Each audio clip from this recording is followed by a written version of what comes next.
Hello. It's our independence, man, from you pathetic, greedy UK people. Oh, you people across the pond, eat it.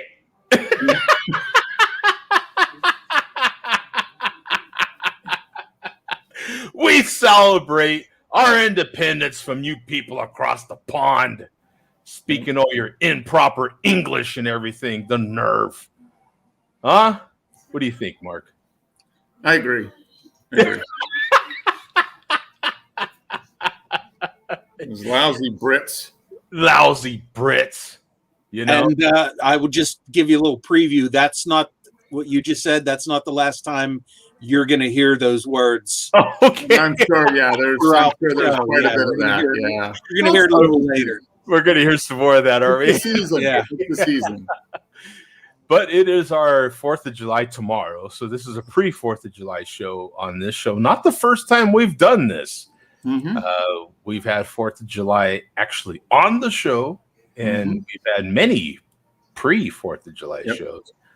But good way to bring in our independence. It's a big holiday for us. It's a major summer holiday for us in this country.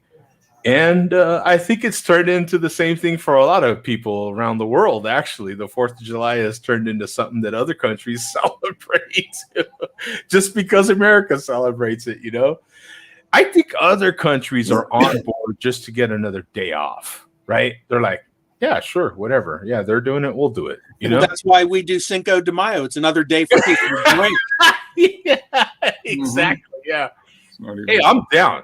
Sign me up for all of them, right? Yeah, I'm down. You know, who else has an Independence Day? Yeah, we do Cinco de Mayo, which is actually isn't the real independence, is it? It's not their.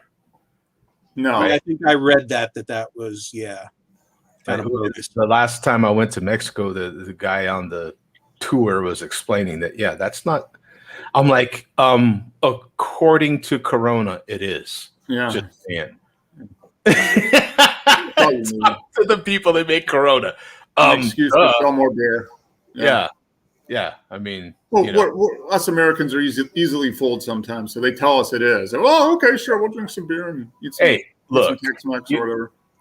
You know, we have some lousy tequila and lots of Taco Bell. That's authentic Mexican right there. Come on, give me a break. Oh yeah, sure. Right, that's how it works. Anyway, Independence Day is tomorrow for us. It's a big holiday. Not a lot of fireworks in my area because I don't know. We're dry as hell right now. We're in a major drought. How about your guys' area, man? Any fireworks? Anything you guys do? Anything in your area that's happening? They're going off as I speak. Oh, are they? Okay. You might have just heard that one. Yeah.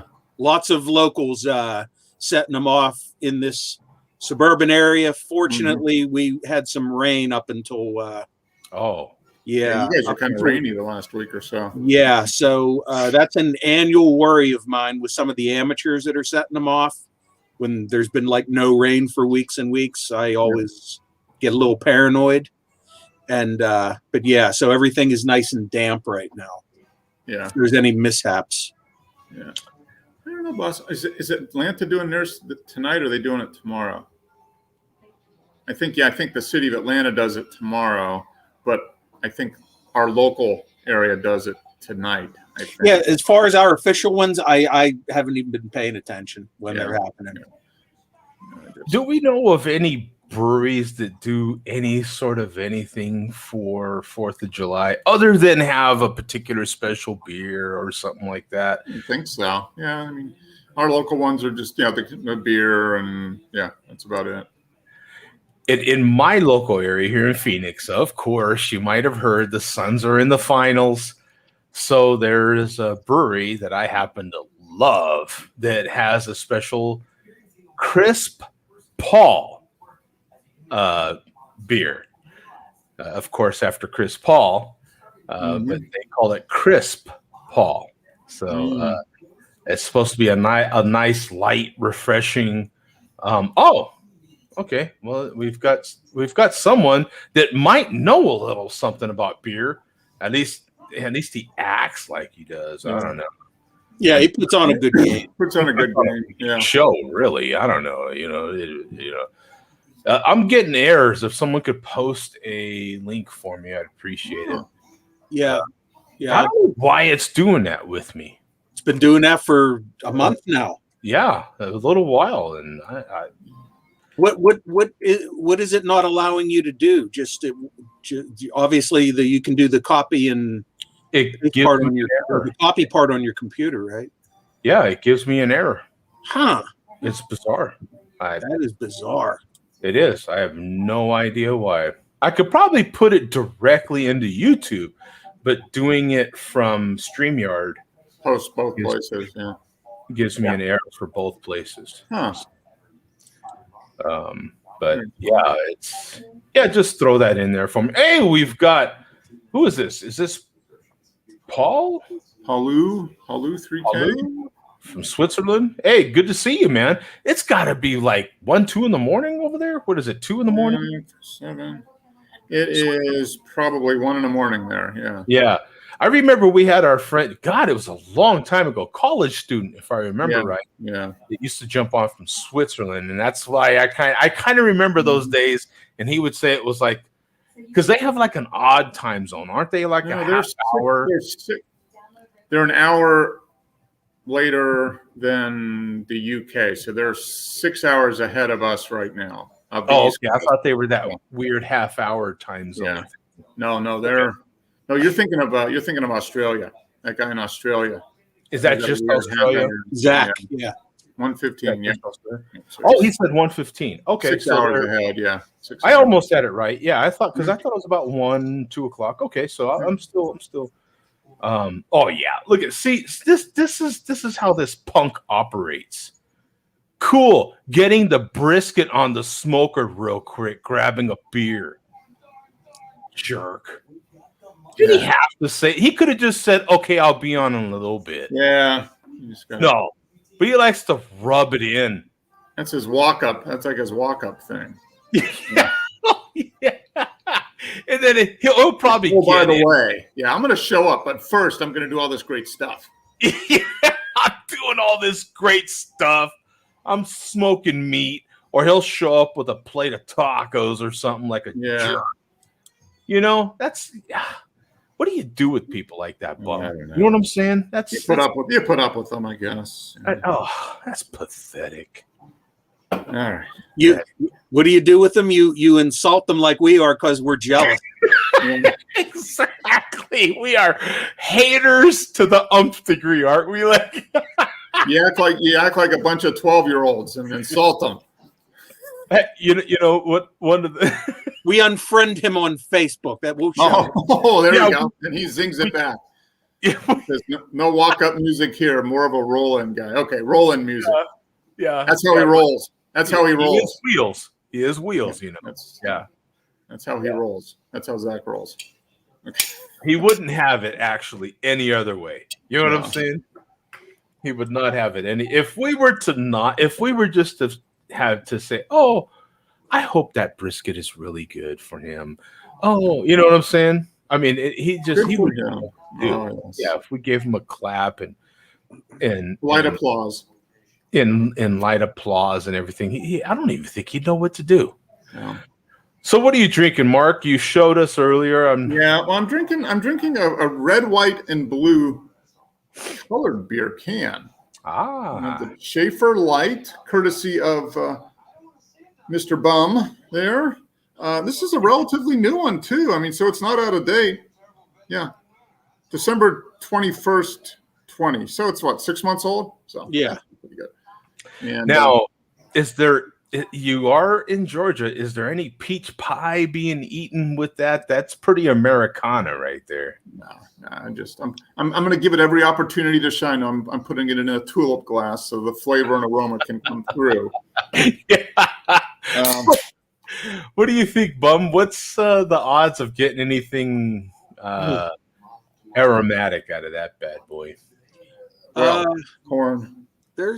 I'm sure there's going to be some aromas. I don't know if they're the aromas that you want to be having. Yeah. And if I'm not mistaken, that may possibly be under 4% Schaefer Light. I think it is. I think it's 3.8. Yeah. Is it? Yeah, let's look it up. Let's see. Yeah, and I haven't checked into it, so I am going to check into this on That's why I gave it to you. I would say, even if they're out of date, even if it's a crappy beer, it is a check-in at the very That's least. right. Yep, and I might get a badge for this. I mean, you know, we've got so many badges. You can. And like I said, I think they may have continued or discontinued Schaefer. I haven't heard that officially, but they definitely rebranded the regular Schaefer. Pabst did as like kind of a boutique beer. So they may have done away with Schaefer Light. So that's a collector's item there. Collector's item. Wow. Look at more. Well, you can. I'm getting a little bit of corn on the flavor there. Oh, really? What kind of corn? I don't know. So you got 1,100 total, 5 in the last 30, 3.82 ABV. Yeah. And a 232 bottle cap rating. I'm gonna give it a 2. I mean, it's pretty basic, but it'll do the job. It'll be my one. It's my one beer tonight. What's up, y'all? There's some light grilling with a light beer. You know, there you go. Yeah, that's this is oof. Yeah. What do you think, Tom? What are you having, brother? What's going on? How is Delilah's dad doing, man? I think my connection's pretty bad. I feel like I have Payless connection. Oh yeah, you're back on dial-up. You have a dial-up connection. What's going on there, man? It's It's horrible. It's absolutely horrible. I feel like I'm back in the Stone Ages. Yeah, what's going on there? It's 2015. I'll be right back. I don't know what's happening. Okay. I'll be right back. Okay, man. It's always good to see Tom and just people back. You know what I'm saying? Especially on a show like this where we're right before a major holiday on this show. It's always good to have. I like having people back. With Zach, we haven't had Zach on in actually a couple weeks, and they've been doing some more than a month. Yeah, I of course follow them on Instagram, and they've been doing some fantastic stuff, man. Man, yeah. Oh, Rod J is showing off some of his grilling with a Yingling lager actually on his grill. Look at that. Pretty darn delicious there, if you ask me. Maybe you'll get Yingling lager at some point, Joe. Maybe. I mean, what's up with that? They made the announcement, and I have yet to see any Yingling on this side of the Mississippi. I wish I could taste one of your American beers. No chance to get them here. So curious to taste if there's a lot of difference. If you get this one, don't get it. Yeah, there will be a lot of Yeah. That'll just make you. I'm kind of what beers are big in Switzerland? I don't know that I've had a Swiss beer. I bet you they probably get all the major European brands and German beers, and that's something for me to look up right now. Swiss, the old Sammy Klaus, which is brewed in Australia now, or I'm sorry, Austria. The one that I drink every Christmas. Yeah. That was originally brewed in Switzerland. Yep. From Hurlimann. Carlsberg. Yeah. Carlsberg beer. That's a Dutch Carlsberg, yeah, it was Denmark, right? Yeah, I think so. But yeah, that's like a macro. I mean, that's a macro beer for them. I mean, Heineken, Carlsberg. But if the show goes long enough, I may dig out the bottles. In the 80s, there was remember the American Lowenbrau, and then there was the German Lowenbrau, and big in the 80s was Lowenbrau Zurich, which I still have those bottles. That was people made a big deal about that. Then the Swiss Lowenbrau, it was it's way better than the American. This is interesting because right here, lagers are the most popular style, of course. 72.2 like America. Beer. 2020. Pale lagers being particularly popular. So there you go. Macro lagers. Switzerland ranks 33rd in the world in annual per capita beer consumption as of 2019. Behind most Central European countries and ahead of Portugal, the Republic of Congo, and Canada.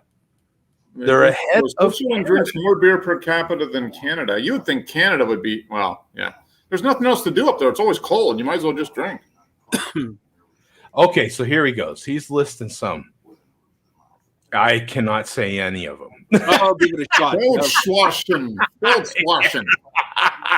Or the Mullerbrow. Mullerbrow, that one was easy. Just think, that makes my tongue hurt just looking at all that. Yeah, I'm like, but if you sound it out, it's pretty Feldschlossen. Yeah, okay, sure. What he said. If you drink Feldschlossens, you get sloshed. Yeah, get sloshed. Yeah, what he said. I don't know, Tom. I can't pronounce any of these damn things. Look at that. I'm like, yeah, sure. Okay.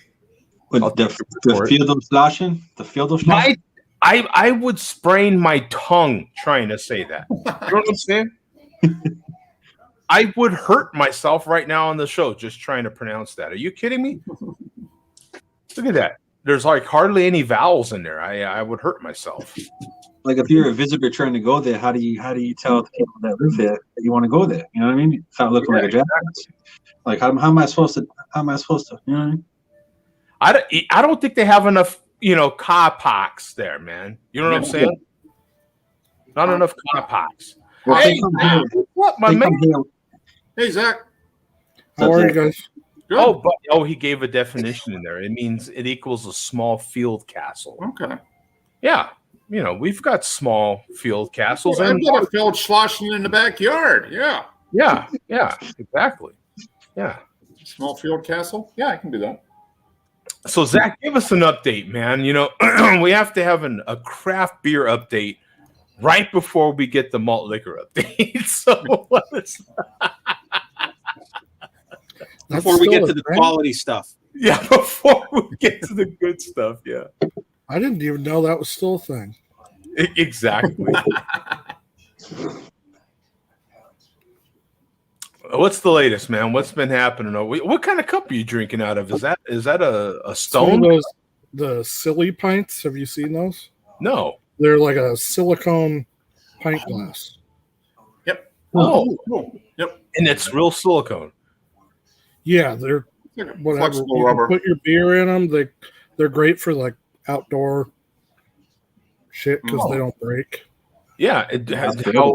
How good are they at keeping cold? Or They're good. I mean, it's just like a regular pint glass, but okay, they're nice. I like them, and then they can also double as your coffee cup in the morning if you want. Mhm. So, There you go. yeah, they're great. Mm-hmm. What I've been doing lately is drinking out of my aluminum cups. I mean, dude, I feel like when I pour a beer or any cold beverage into one of the aluminum cups, I feel like it gets colder even. It will frost stay, up, you get cold. It will stay just as cold. Hmm. I mean, it's insane. They stay really cold.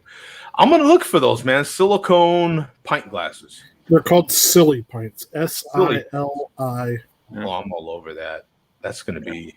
There's a bunch of breweries that sell them up here, so I'm sure there's breweries in your area with them. Yeah. Oh, there's got to be. Yeah.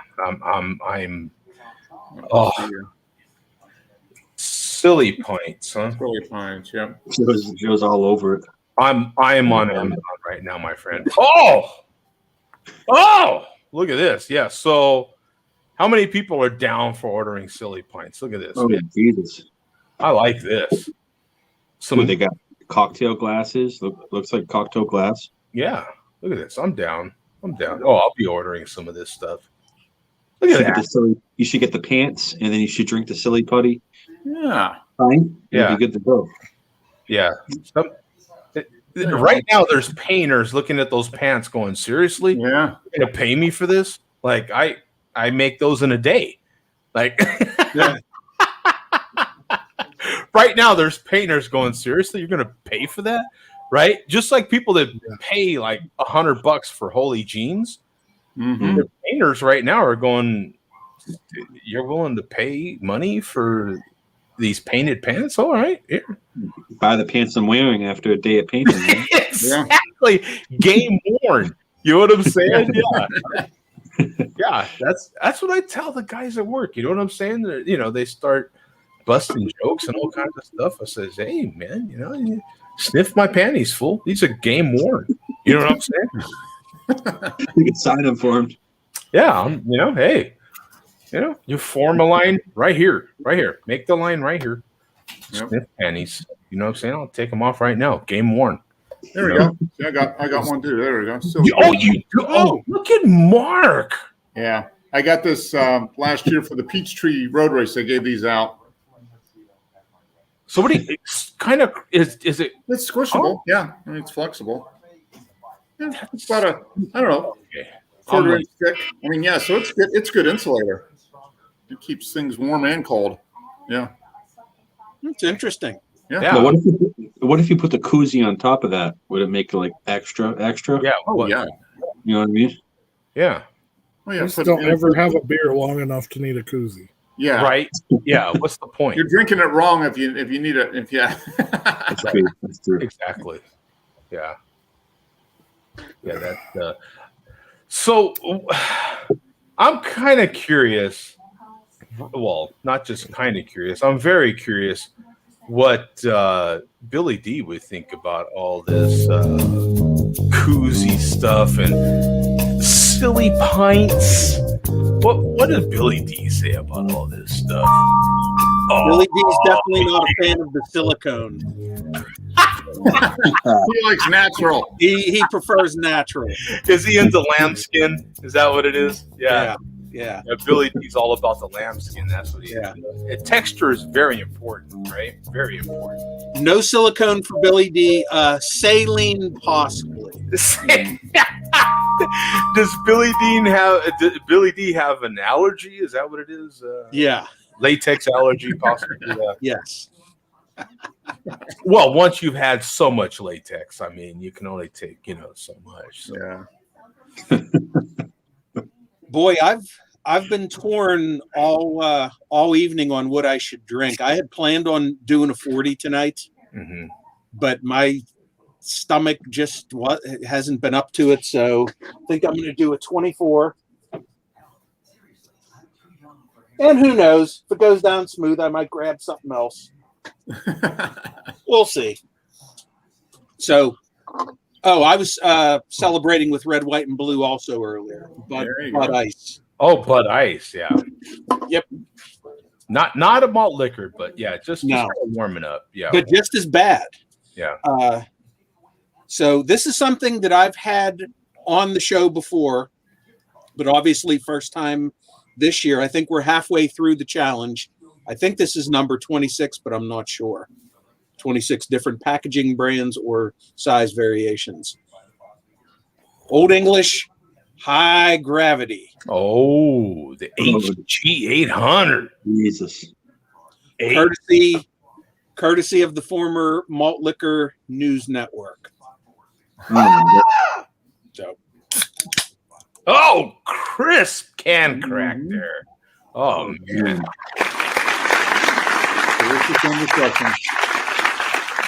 We can always give a golf clap for a can crack because, Yeah. Oh, man. Boy, I sure am glad I chose a 24 tonight instead of a 4. Yeah. Choose wisely. Consider yourself on the list. Yeah. Liquor.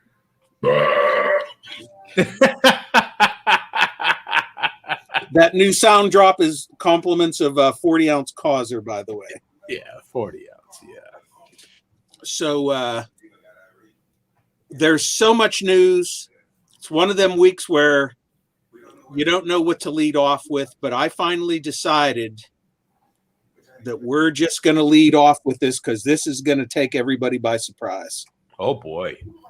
Oh yeah. A good thing. Yeah. Yeah, surprises are good. It's like, you know, when you get that really big firework that goes off. Yeah, this just showed up unexpectedly this week, and you just start at the beginning for a few seconds, Joe, just to see who's with us this week. Or kind of like when you tell her, you know, this ain't gonna be that bad, baby. Watch, and oh boy, that was all over your face, wasn't it? Sorry, but you know.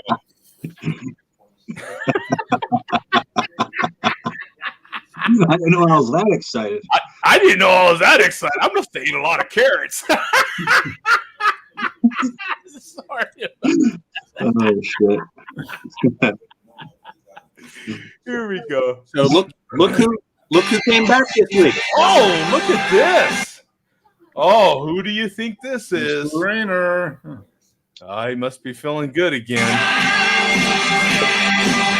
You may want to mute the music, Joe. Huh? You may want to mute the music. Yeah, thanks. Yeah. Warner. Yeah. He's been on for a while, right? Like me? Yeah, he's basically retired for the most part. He's had some health issues. Here he comes. There he is. Oh man. He's a beast. Yeah. So this was basically him coming back, just making a video, checking in to let everybody know that, you know, he's still around, you know, still hanging in there. So good for him. From here, you can go to 9 minutes, 10 seconds, Joe. Okay. 9, 10. Yeah. It's good to admit, you know, he makes an appearance, you know. Yeah. I think that goes back to me saying, you know, I'm glad people come back, you know. People come back. That makes me happy, you know, even when we can talk trash. Can we play the audio here? Yeah. Share a beer crowd. I don't want to forget you, cunts. I was just going to say, hey, share a beer crowd. I don't want to forget you, cunts. Go fuck yourselves. That's right. I'm back. I'm back right now. And I'll fucking put a hurting on you, Jody. That's right. I'll change your name from Jody to Joe C. And you know what that C stands for, don't you? Joe C. You fucking, you know what. All right, folks. And all your other entourage, our pencil neck geek Mark and the fucking Teen Wolf. Where the fuck has he been anyway? Oh, Teen Wolf is here, too. Perfect timing. And perfect timing, Tom. See? I don't have the time right now. So I got to make a drinking video on top of this. So, all right, people. I'll see you soon, and I'll be back with more shit. We're going to catch up, people. We're going to fucking catch up. I got a lot of catching up to do, fuckers. I do. I missed you guys. Is anybody watching? I don't even know if anybody subscribed to me anymore. So go to 1205. At least he's honest. 12:05? Yeah. Yeah, he's still not sure if anybody's even watching. Why and how, right? Because when you're drinking malt liquor, you're doing it right. You're following the blueprint. Otherwise, you're not. And you better make sure you do what? One other thing when you're doing that. Yeah, that's right, people. I think you know what that is. Oh, boy. You better keep the what out? That's right. What, You better keep the fucking label out! Oh my god. I was tripped and broke my neck. See you guys later. Yeah, that would have been something to play. Yeah. All right, folks. This is hey, if you're still watching, that's wonderful. I know this video is running really long now, but now you're going to stay tuned for the drinking portion of the video. I just want to say, bum it. Go fuck yourself, bum it. And I already mentioned him. Fuck Joe D. Yeah. And Coach. Yeah, that's the other guy I forgot. Oh. Coach. Allah Babib. That's right. Anyways, it's all good. I wanted to say it's been a while since I was able to find this, folks. And as you people probably know, this was always my go-to drink. That's right. That's right. They came in 12 ounce. And that's his Hurricane. He shares his Hurricane and drinks it. So, 8 point. that's it for the share of beer hate. Before we get Any long-winded. That's it for the share beer hate. Okay. Yeah. So good for Mr. Rayner. Glad he checked in. Who knows when he might make another video again? He only made a couple last year, so. We'll give him a golf clap. That was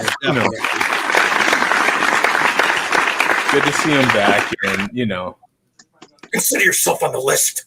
there he is. He's the most theatrical one out of the group. I think he's the best, to be honest. Yeah, well, him He puts on the show. the UK chairman. Yeah.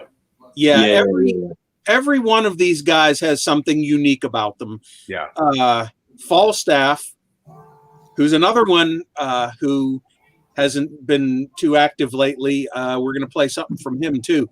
Falstaff has no gimmicks, props, or anything. He's strictly verbal. And like I said, at first, I was like, well, he's boring. And then I listened to him and I was like, well, they call him the wordsmith. The man has more hate than anybody. And he's intelligent. It's a combination of intelligence and viciousness. So which can be deadly. So and a mixture of snacks. Like the snacks to beer ratio is interesting. Yeah. So I don't know if anybody's noticed, but with the exception of one comment, I believe, from Lootbag Jerry, they're all gone. Yeah. it appears as though the MLDC is not active in the chat tonight. Yeah. So they are living up to what they had threatened to do this week. They're ghosting the show. Now, in theory. Well, as far as not commenting. Not commenting, right? Yeah. Right. Why are they doing that? Vega is probably not watching because I believe he's on the road to Santa Fe right now. He's on a cross-country trip. Is he really? Yes, he is. Oh. But don't worry, he left some major hate behind for us for last week. Okay. Okay, good. Now, the reason that this ghosting thing started, the Operation Ghost, the chairman calls it. Operation Ghost.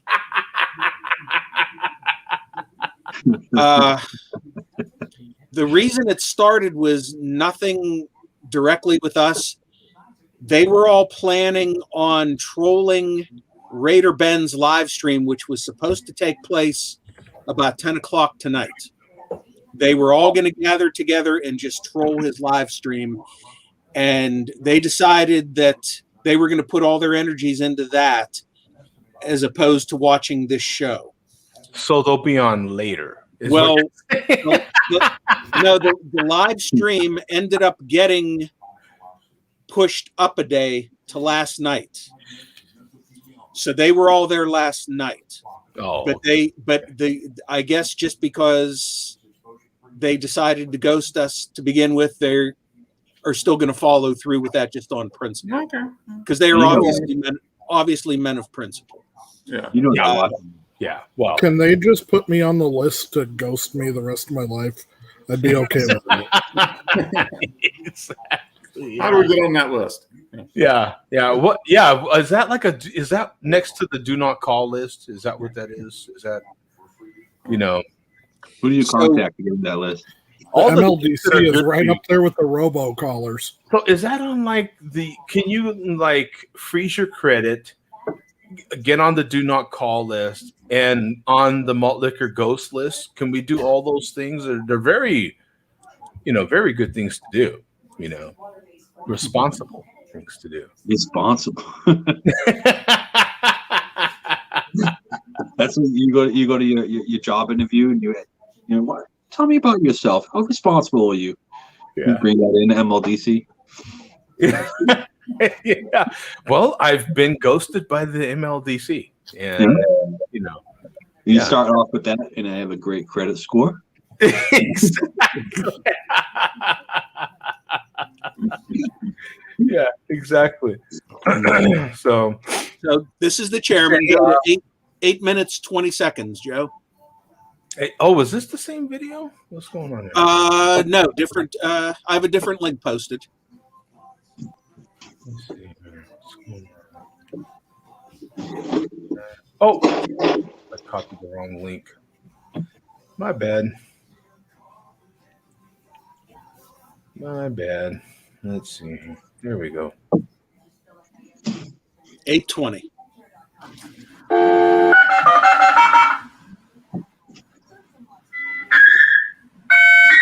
That's dial-up, kids.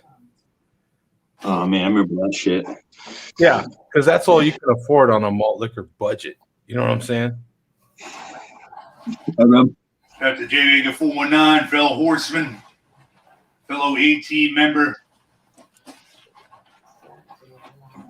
You may want to wait, but I'm officially putting out a Ghost in the Share Beer show. I gotta save my troll power. Troll power.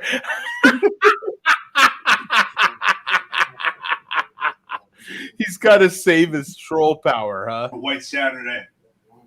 I gotta rewind that. Putting out a Ghost in the Share Beer show. I gotta save my troll power. For White Saturday.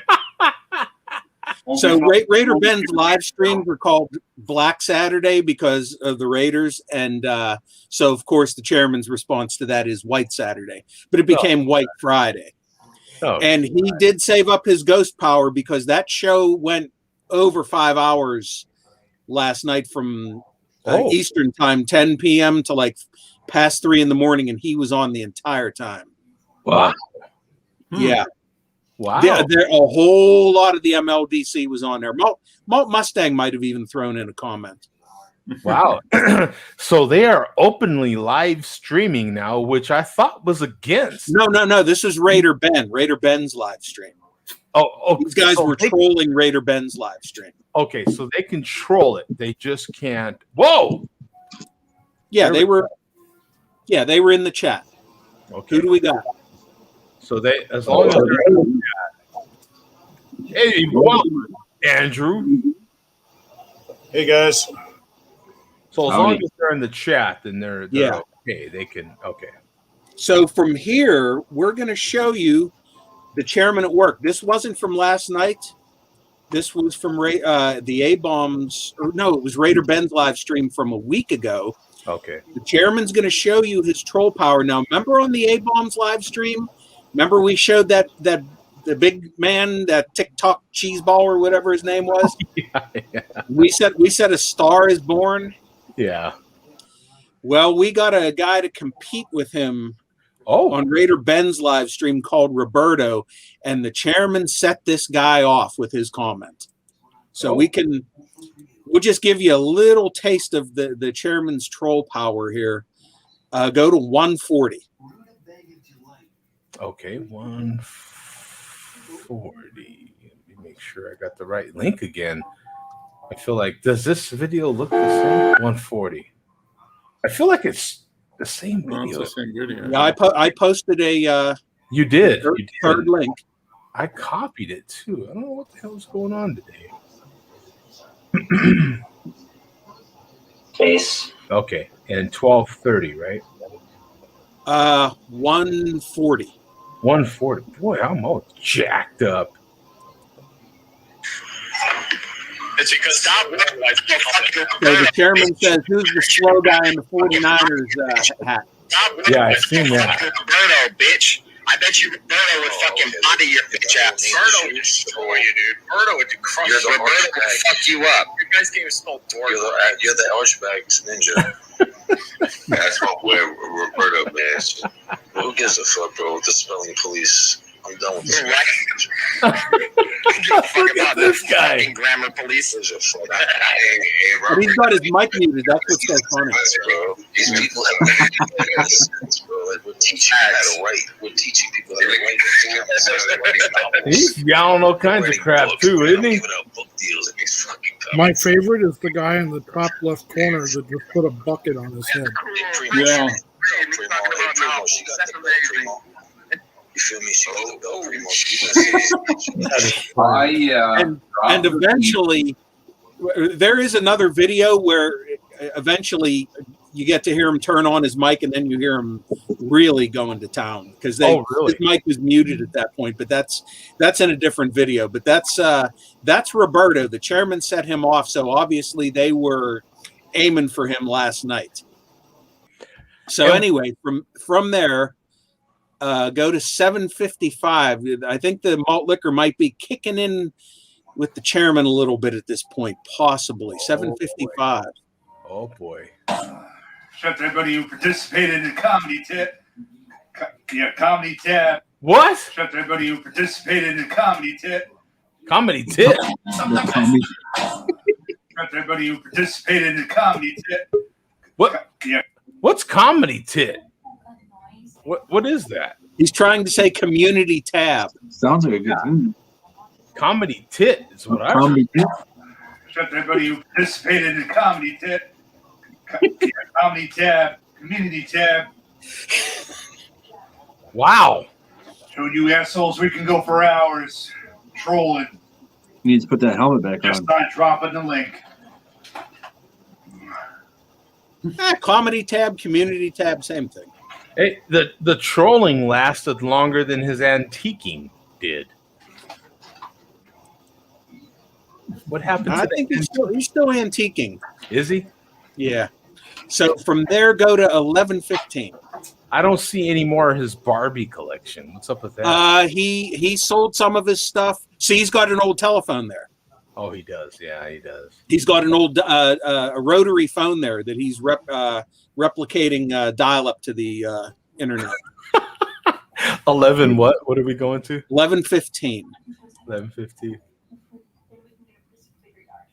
Yep. Operation Ghost, the Share Beer Show, full effect. Operation Ghost. I like this. Mark, we have an operation now against us. Yeah, that's good. I mean, we're moving up.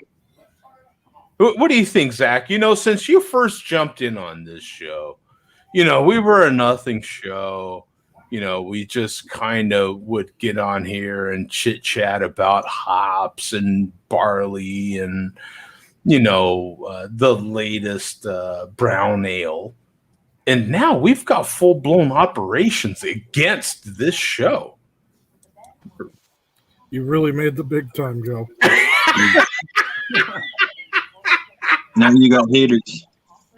We've got true hate now, man. We've got haters. full-blown a community against us now that is literally ghosting us right now. This is amazing. Hey, any press is good press. So I mean, even if they're not watching, they're still talking about you because they're talking about not watching you, which is just telling people like, "Hey, I'm gonna go watch them."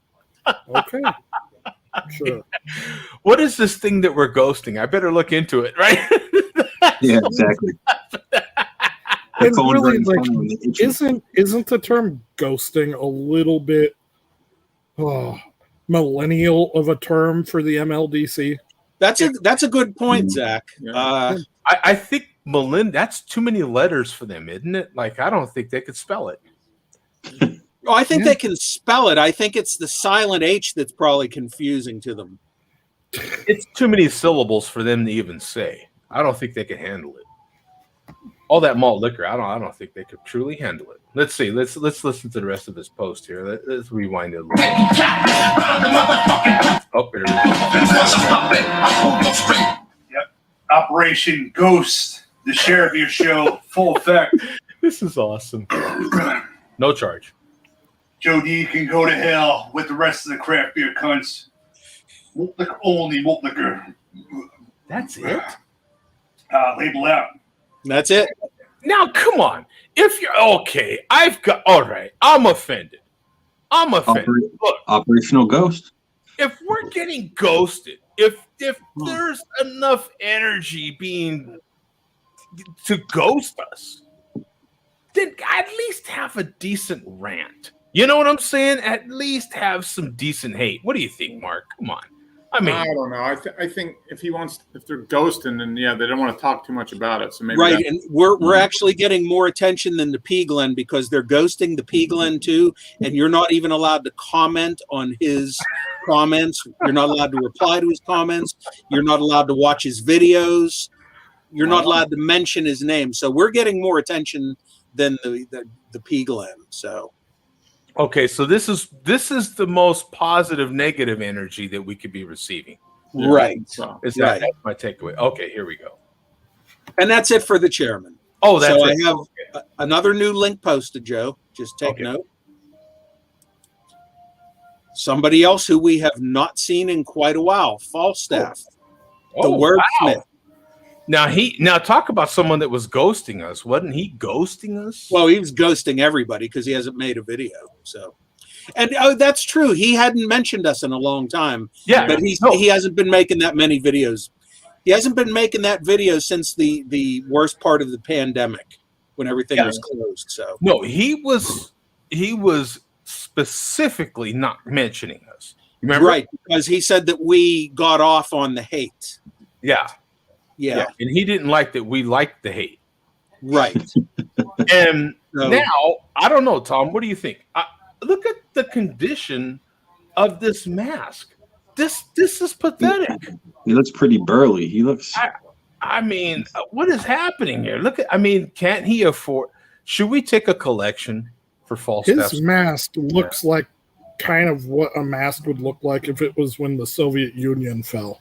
It was really, really nice at one time. And then once the world actually got in there, they were like, wow, this is a piece of shit. His mask looks about as good as Billy D's old latex, right? Like, yeah. It almost looks like Cactus Jack a little bit from the side. Yeah, it fits about as well as Billy D's old latex, man. When you're all done with it, Where are we going to, Bum?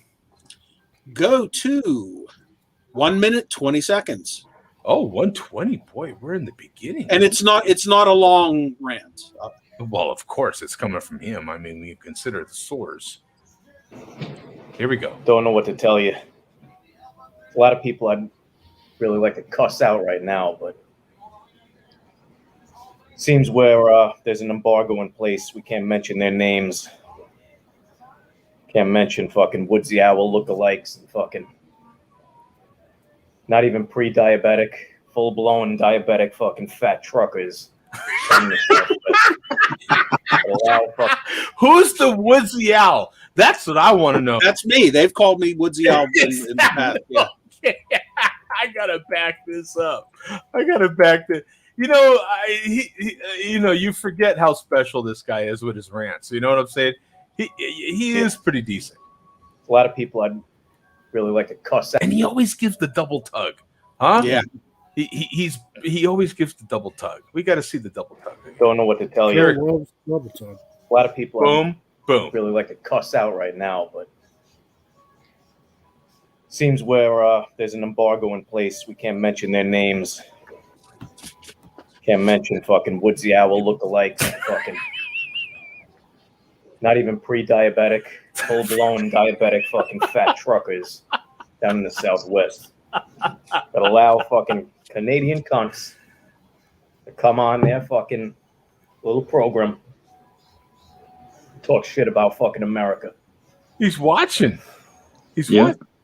He watched last week, obviously. Right, some Toucan Sam looking fucking guy. They got so pissed off of something just like nonchalant. Toucan Sam, huh? Dude, that's pretty good. God awful. We'll lick the label out.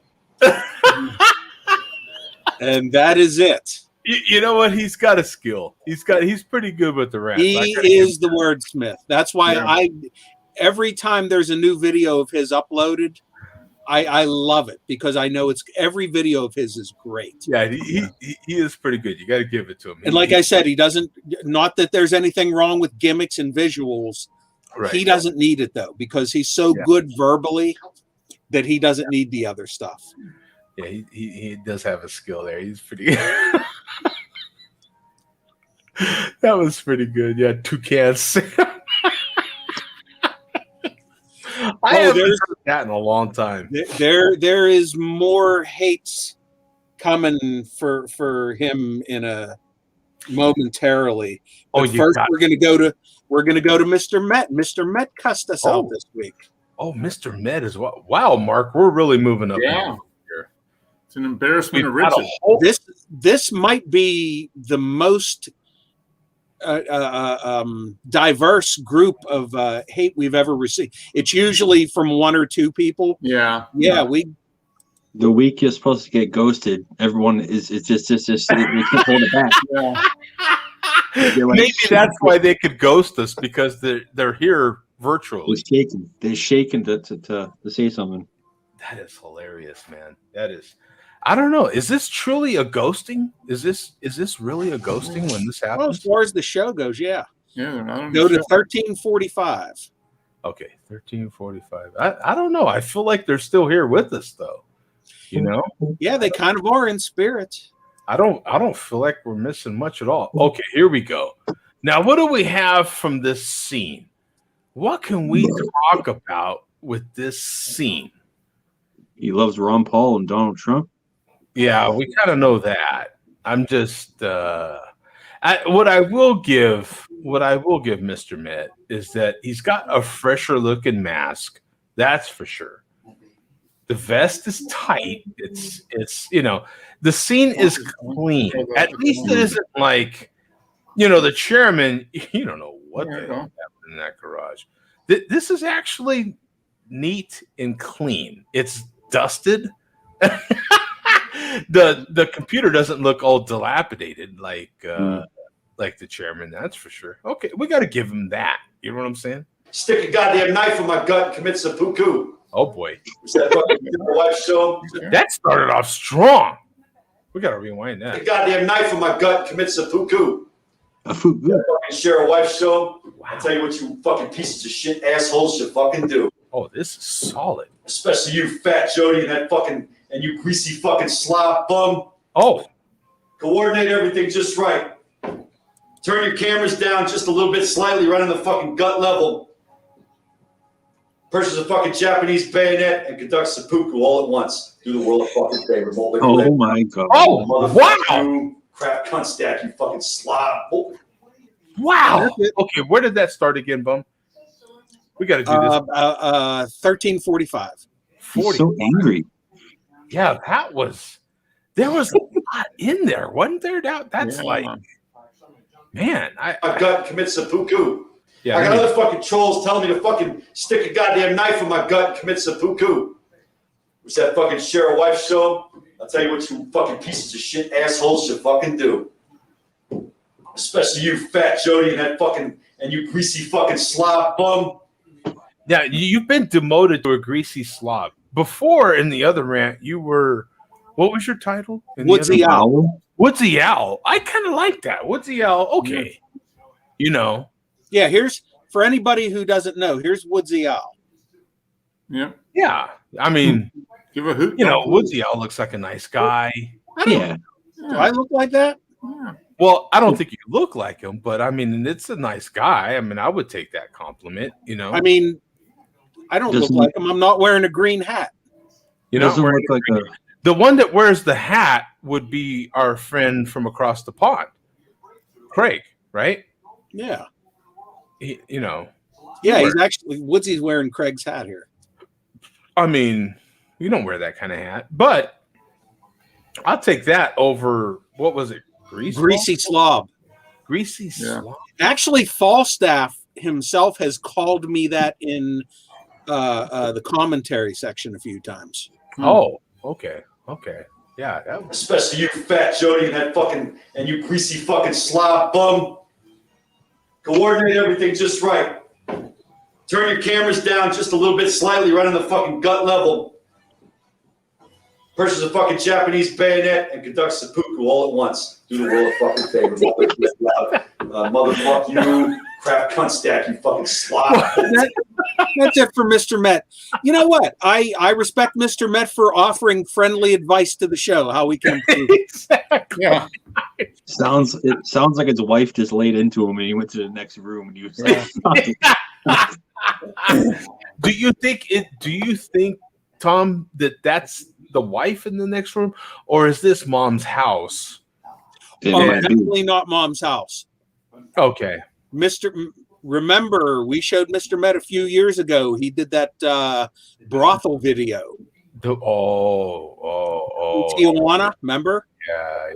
with quote unquote Mrs. Met dancing around in the background. Yeah. That video is long gone from Mr. Met's channel, but if you watch Share a Beer, that video, part of that video is preserved forever. Forever. Yeah. You can't delete this video. You can try. Yeah. You know, money takes care of all those problems. You know, we can get rid of that for him. That's what the money's for, right? Tell him, Mark. That's what the money's for. More zeros, I think he's also done a few videos in strip clubs, which YouTube ended up taking down.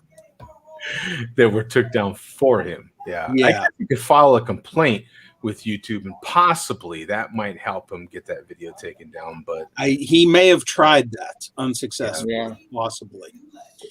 Okay, so one of the people who are legitimately absent tonight because they're on the road is Jay Vega. Now, remember, Jay Vega last week had a ton of hate for us because we played the A-bomb, if you recall. That's right. Yep. So remember last week also, Mad Moeller said after some thought, he forgave us. And you'll see what Vega has to say here about that topic. But Vega's mad at us for an entirely new reason now. Oh, okay. Well, that's good. Well, wait, didn't you apologize to Vega last week, right? I got on my knees and on your knees. Yeah. Mark, any guesses on what possibly he could be mad about now? I don't know. I mean, it could be any number. I mean, any number of things, especially once you get the malt talking. I mean, you just don't know. You just don't. Yeah, know. that's true. I mean, he's angry just because he's in that dilapidated Nissan. Yeah, I mean, that's enough. That's enough to get him angry, I'm sure. He's gonna shave that beard too. That's getting out of control. Yeah, there's not a lot of beard butter in that thing. Well, hopefully he's not.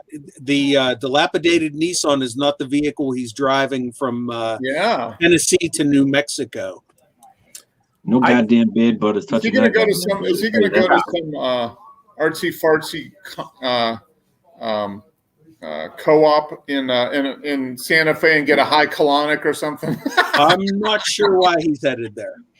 Maybe he'll go to New Mexico and take a balloon ride to. Yeah. There you go. Short walk off a high balloon. Okay. Yeah.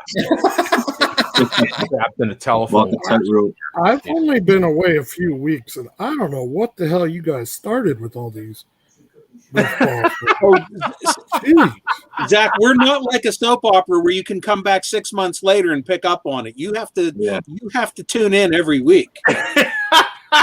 This isn't Seinfeld. Must see TV. Oh, don't bring up Seinfeld because it's not streaming on Hulu anymore. And okay, sorry.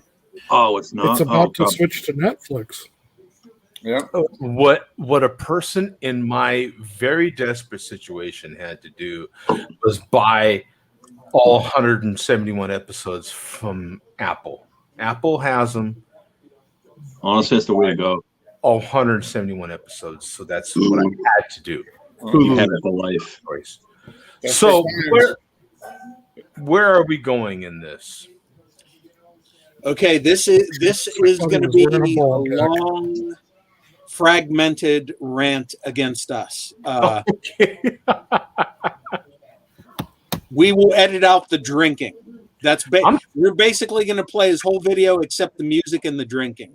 I'm surprised he could stay focused that long. Yeah. So start at 2 minutes, 30 seconds. Wow, all the way over there, huh? 2:30. Okay, all right. Let's see how focused this guy can stay.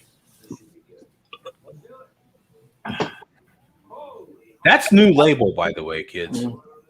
Mm-hmm. After admonishing the Share a Beer show for that whole fiasco with a certain fat piece of shit who will forever remain unnamed on this channel, I thought it over. And Bum, seeing as how you're so fond of Happy Days references, I believe I may have jumped the shark. Oh. I listened to what Mustang had to say. I listened to what Moeller had to say. And it occurred to me that maybe Oh. I was Oh. Oh. Fonzie? maybe I was wrong. Cunningham, I was. We got to rewind that. That was. Maybe I was wrong. Yeah, that was. But then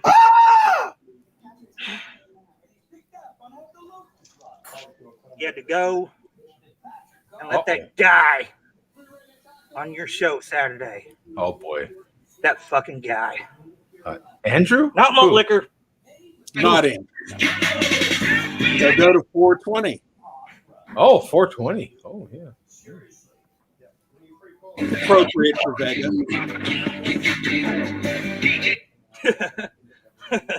Swami.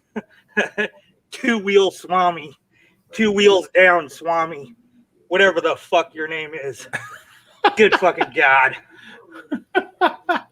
First of all, there's only room. No charge. No charge. No Sparkles charge. again. No charge. There's only room for one Swami on the Share a Beer show. There's only room for one towel head on the Share a Beer show. Oh my God. And everybody knows his name is Coach. Go fuck yourself, Swami. Not malt liquor. Okay, So that's his gripe. That's his gripe with. No. His gripe is with Swami himself. Okay. So advance 20 seconds to 5 minutes 30 seconds. 5:30. Yeah, and this is where he goes into one of his long rants. 5:30. Now this Rock Terrio looking motherfucker, I gotta admit, he had some good jabs. He actually had me cracking up for a while. Oh, whoa! Hold the presses, Mark. What do we think about him laughing for a little while? I don't know. I think he's gonna say but, and then he's gonna launch into him here in just a second. But So is he? But yeah. What do you think, Andrew? Is he gonna? I think he might be a fan of the Canadian. I don't know. Hard to say. Real hard to Yeah, say. you never know with the MLDC trailer trash. Yeah, you never know, right? Yeah, Tom, what do you think, man? I think he's he Oh, like Bum said, he's about to go knee deep. He's about to go. Yeah. All right, let's Go find out. into a rant. He was going at me. He was going at the chairman. And it's all good. Say what the fuck you want about me. I could give two shits. I don't think he does. Oh, fucking long white beard. He's Gandalf. I think he's a little offended. What do you? He's pissed. I think he's just saying that. Yeah, I think he kind of cares. Long white Gandalf's beard. a powerful He's Gandalf. Good fucking God. But then you want to come out your fucking. You want to come out your mouth about Mueller and his flags. Now, I don't like to get into politics, Oh, he doesn't? but if it's one thing that gets my fucking goat, Oh. and I know you like goats, Coach, so no jokes here.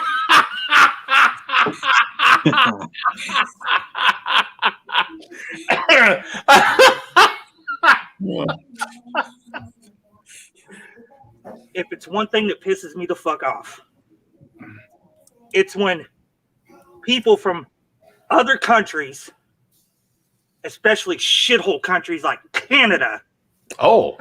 want to talk about American flags, American politics, American this, American that. Because you're not America. You're fucking Canada. You suck. Mueller is a fucking patriot. Mueller served his fucking country. I don't give a fuck if he fucking flies 50 fucking American flags in his yard. Good on him. You shut your stupid fat Canadian mouth.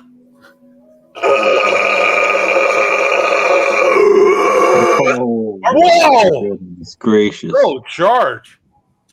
Oh, I take it you're from Quebec. Yeah, I know how to say it. You guys say Quebec, even though it should be pronounced Quebec. Q-U, asshole. But I've been to Quebec City. I went there in 9th grade on a field trip. 9th grade in a field And I trip. said 9th grade, not grade 9.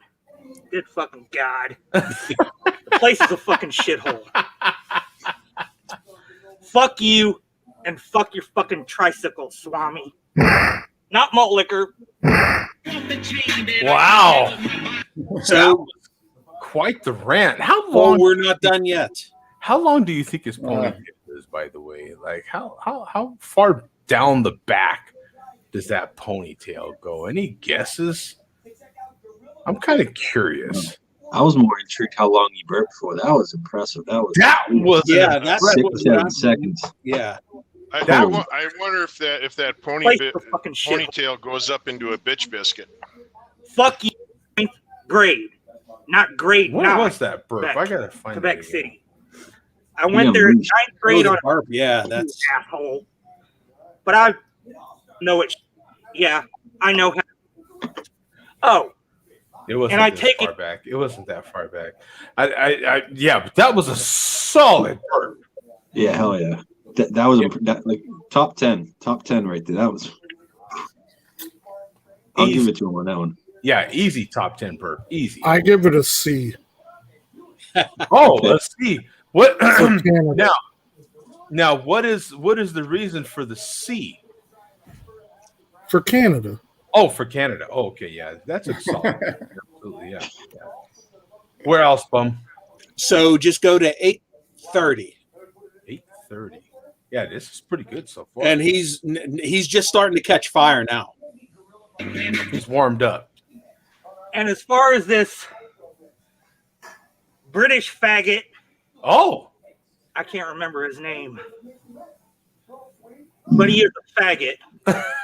And I'm not talking about homosexuals. I'm talking about whatever that fucking dish is you fucking limey bastards eat with peas. Oh, I thought he meant like he was a smoker or something.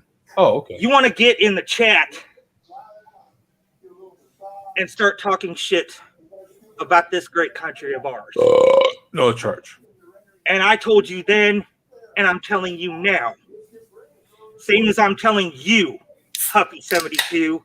Oh, your fucking Donald Trump, Hitler fucking mustache cutouts. Now don't get it fucked up. I'm not saying I'm a fan of Donald Trump. I'm not saying I'm not. But for you to sit over there in that fucking country that we bailed out twice and run your fucking cocksucker. Wait. What? Wow. That was, rewind that a little bit. I don't get it fucked up. I'm not saying I'm a fan of Donald Trump. I'm not saying I'm not. But for you to sit over there in that fucking country that we bailed out twice and run your fucking cocksucker is ludicrous. It's disrespectful. You're disrespecting us. Specking. Good fucking God. Disrespecting. You know what? Sometimes I think we should have just stayed out of it. Because it ain't like they would have ever touched us. Even Tojo told Hirohito, you can't invade them.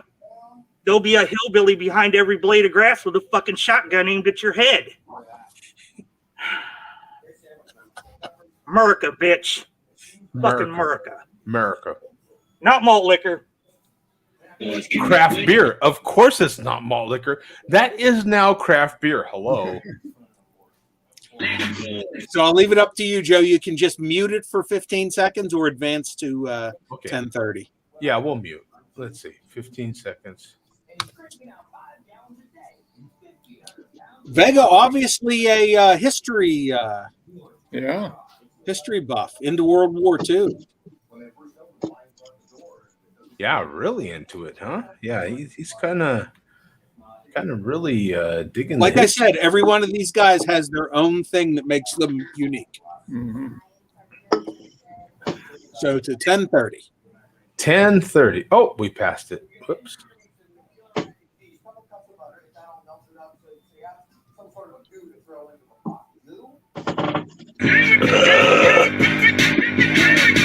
Not as good as the last one, but so children, the moral of the story is this. Oh, the moral of the story. Here we go. If you want to talk shit Okay. about this great country of ours, Okay.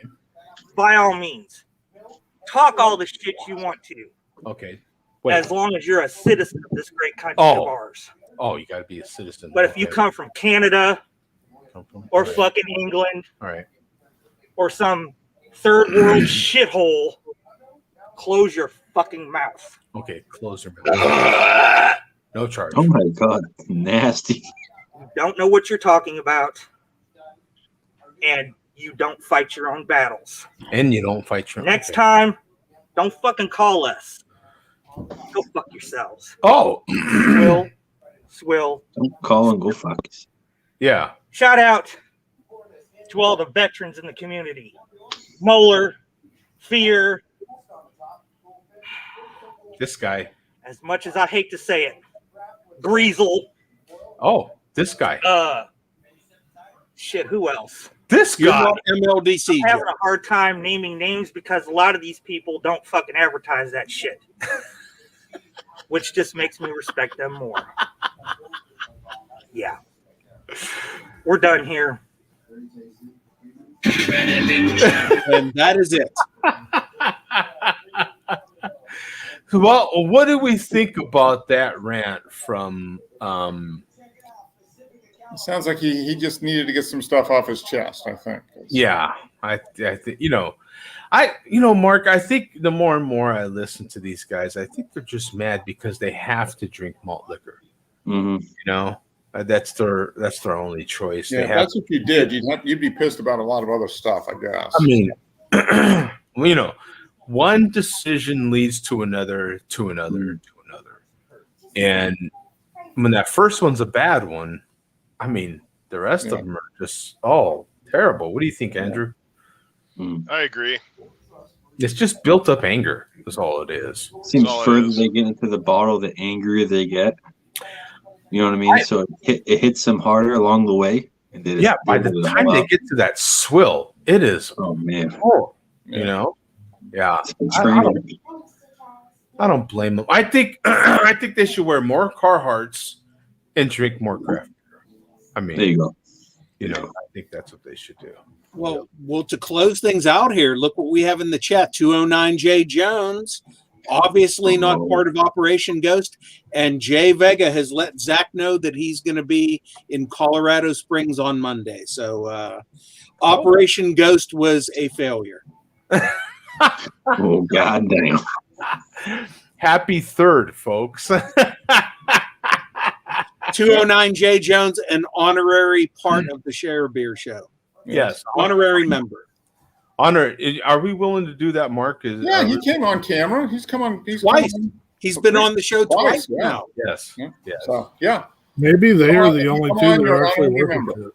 We'll give you. Well, you might even give you something with a 0 in it or something, maybe. I don't know. I have to check with the compensation committee and see. We've got the Boogeyman in here. We've got craft beer Tastic in here. Yeah. But we definitely have a not as much of an MLDC presence as we usually have. Yeah. That's okay. How's that high gravity treating you? Check back with me in about 45 minutes, Tom. Oh, man.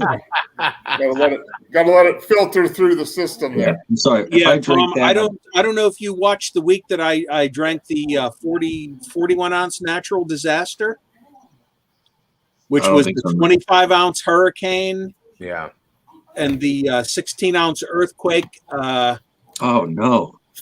Yeah, that was Vega actually dubbed that the 41 ounce Natural Disaster. I ended up consuming that on the show, I don't know, about a month or so ago. And what happened that show? There was a nice distraction. Yeah, nothing happened on the show, but a day later, I felt that I sensed some brain damage kind of kicking in. And that was like after I slept and was fully functional for the next day. And that night when I went to bed, I felt some brain damage kind of happening.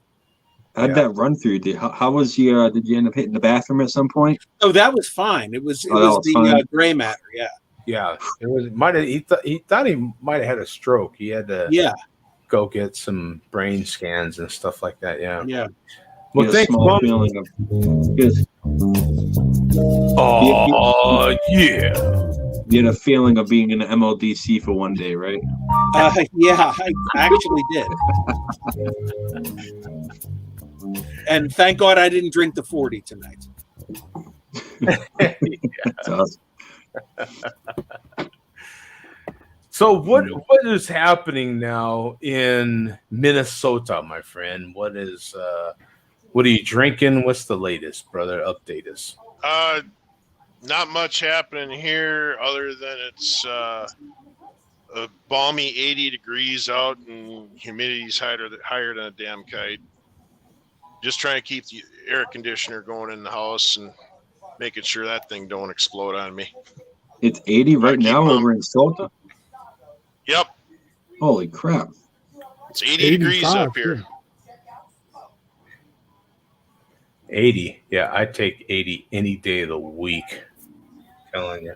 A high school classmate of mine, she just moved from Wisconsin down to Bullhead City. Oh, Arizona. Really? I actually looked on the map, and it's about like 3 hours northeast of you, Joe. Yeah. Yeah, they get pretty warm too, Bullet City. Yeah. Yep. She pretty much got sick and tired of 8 months of winter. Yeah, so she traded it for 8 months of summer. I was going to say 12 months of summer. We're the same exact thing. It's just one's hot and one's cold, but it's the same extreme. You know what I'm saying? Like it's just at opposite ends of the spectrum. But literally, you come up here for like one winter, you're like, how the hell can you live here? Mm-hmm. I think the winter is tougher for me personally. I think the winter is tougher. I mean, it's just those winters in Minnesota are the worst I've ever experienced. Honestly, it's northern Minnesota. The thing is you know what they say about real estate and where you buy a house, location. Well, Minnesota's the same way as far as the winters go. It's location. When you're watching the news and the weatherman comes on and they say the Alberta Clippers coming in town, they're not talking about the NBA basketball team. They're actually talking about the cold front that comes from Alberta and comes through Minnesota like a freaking freight train. Mm. Well, right now it would be the heat wave, wouldn't it? I mean, now I hear that the Canadians are experiencing some Phoenix weather up there. Is what I hear. Mm-hmm. Yep. Yeah, we got a little bit of it last week too. Did you really? Yep. What was it over there, Tom? It was like 95, 100 around that area. Really? How's your little one doing, Tom? Oh, she's doing great. She's doing good. She's standing up, walking. No, she's not walking around, but she's getting to the point where she can like kind of walk on her own if you're holding her and stuff. Nice. She's doing good, man. She's doing good. She graduated from high school this year. Congratulations. The time will go fast, Tom. You watch. Golf clap for Delilah Walker. Getting close. 9 months soon. It's like shit flies by fast, man. It's crazy, huh? It's crazy. It goes quick. She's already saying "dada," "mama." She's got other words coming, and it's like her teeth are coming in now. 2 front teeth. Oh.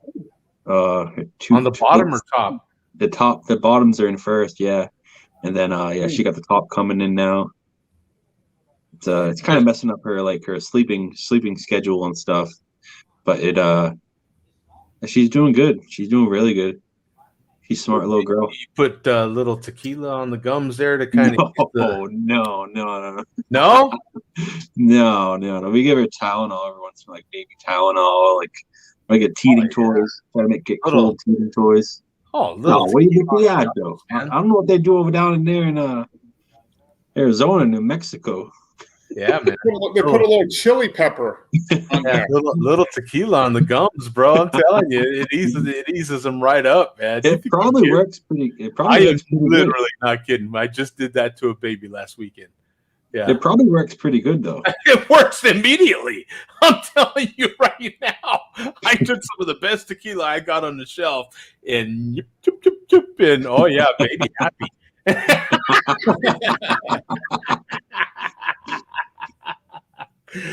Gum issue fixed. Yeah, no, just a little bit. I mean, you just tap your finger on the, and you just rub it on there. Yeah, just like a soaked tip of the finger. Yeah. But yeah, no, it helps them, man. Honestly, yeah, it's no joke. Some of your best tequila on the gums, man. They'll stop that teething issue at least for a little while. It's so temporary, but yeah. Anyway, these things are fun, man. You know what I'm saying? You just enjoy every living minute of it. It's fantastic, man. It's great to live vicariously through you. Get the update on Delilah, how she's doing, man. It's great. She's doing great. Yeah, she's doing really good. Before we know it, she'll be in preschool and. Oh, just you wait. Yeah. How many years ago, Zach? We had well, I'm sorry. The daughter's name again. Your daughter's name again. She was born on this show almost as well. Piper. That's right. You're talking to me? Yeah. Piper and Hartley. Yeah, Piper and Hartley. So when we met up with Joe, she was pregnant when we met you down in Phoenix, and we actually picked her name at the bar before we met up with you. Oh wow. Hartley's oddly enough named after a beer in Scottsdale. And yet she's this close to actually being named after the host of this show. She could have been Jody. Whoop that head. No, we were at before we met up with you at what was it? Gold River? What's that? Gold Water. Yeah. Before we met up with you there, we were at it was called McFate, but now it's Fate again. Fate, yeah.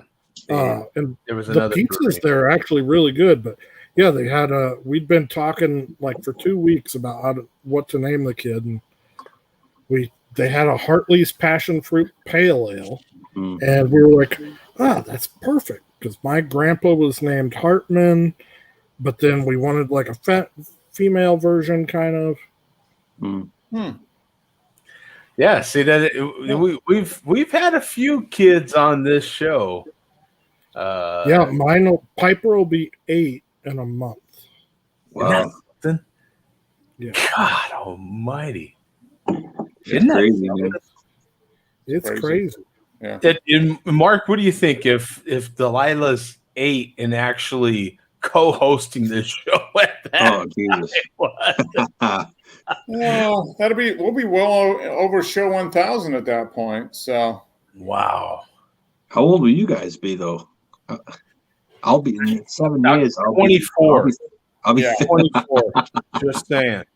Dog is. Yeah. I'll be. What would I be then? I would be man. Yeah, 24 for the 40th time. That's what I would be. Yeah.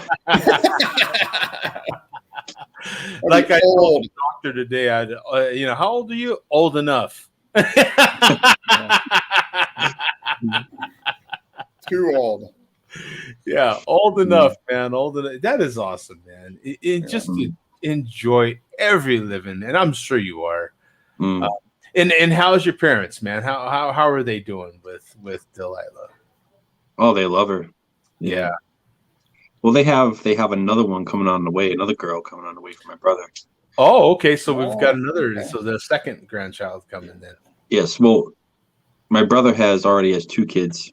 Oh, okay. All right. He has one boy that he's not with the girl, and then he has one boy that he's married. You know what I mean? Okay. Mhm. And then he has another girl coming. So they have they'll have 4 grandchildren now. Yeah. And it's funny. The second the youngest, his youngest, my brother's youngest, is like scared of Delilah. Not scared, but he's just like, I don't know. He's intimidated a little bit, and I always tell him like, you better get ready because you got a sister coming. You got to get used to that. Have a little girl around because he'll get used to it. He'll learn a lot from girls. Do you get the feeling that Delilah's going to be tall? Is she going to be? She's a big girl. Yeah, she's Well, we have an appointment on the 9th. And I weighed her the other day. Like I'll step on the scale, then I'll step on the scale with her, and I'll see how much I weigh with her. She was at like 22 and a half, 23. Wow. So 9. I mean, it's pretty big for a girl at 9 months. Well, yeah, she'll be she has big hands, big feet. Yeah, it's kind of hard to like. You get to a certain point, it's kind of hard to like know what size clothes are fitting your child. Because sometimes horrible, man. The tops fit more than the bottoms, and then if you get the sets, and it's like, what the fuck? Yeah, you gotta start shopping. As like a dad, you have to learn about women's sizing and like youth girls sizing, and you're like, what in the fuck factory made this shit?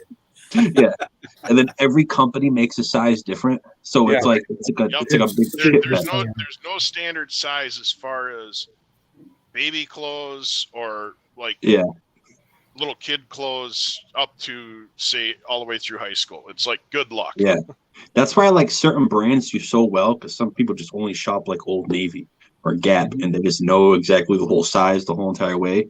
Yeah. You know what I mean? It's like, but if you go like Walmart or like TJ Maxx or anywhere, and you get some this, that, and the other, it's like, what the hell? Yeah.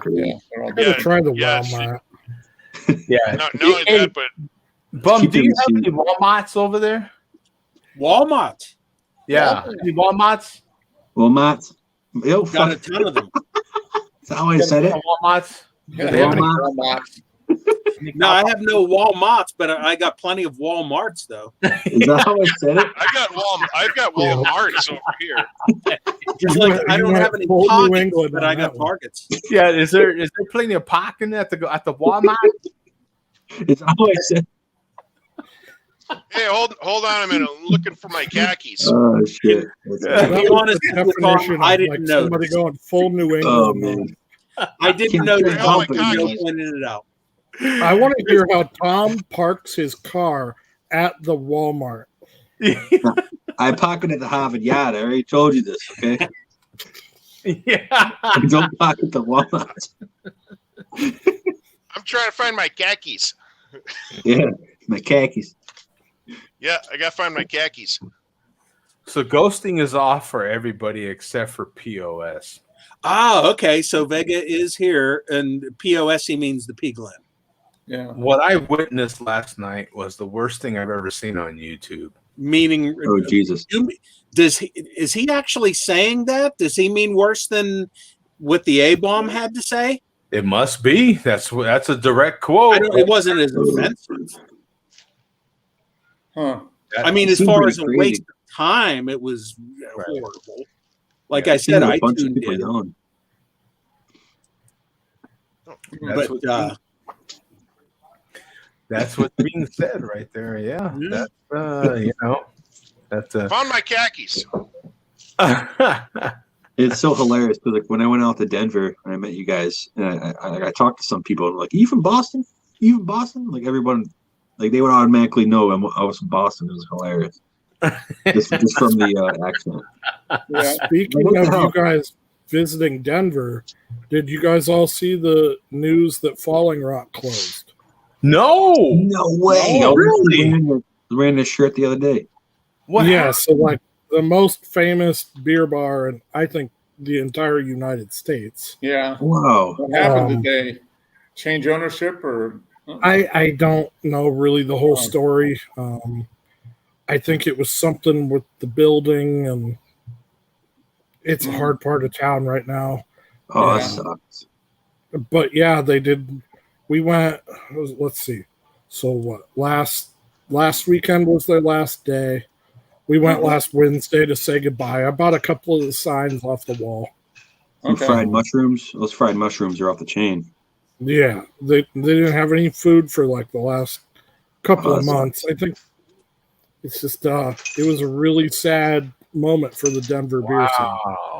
Wow. What did it happen to be on the news or anything like that? Yeah, it was on our news. I know Kyle Clark, one of our big like newscast. He's a big craft beer guy. He did one like a special on it, I think, and it was just it was a sad deal for sure. That's a big time. That's the biggest closing we've had. Yeah, that was definitely a cool ass place, man. Well, it was cool, but I mean, they were the ones that changed. So they'd have been 25 years almost. Wow. And they kind of changed that craft beer downtown for Denver. Yeah.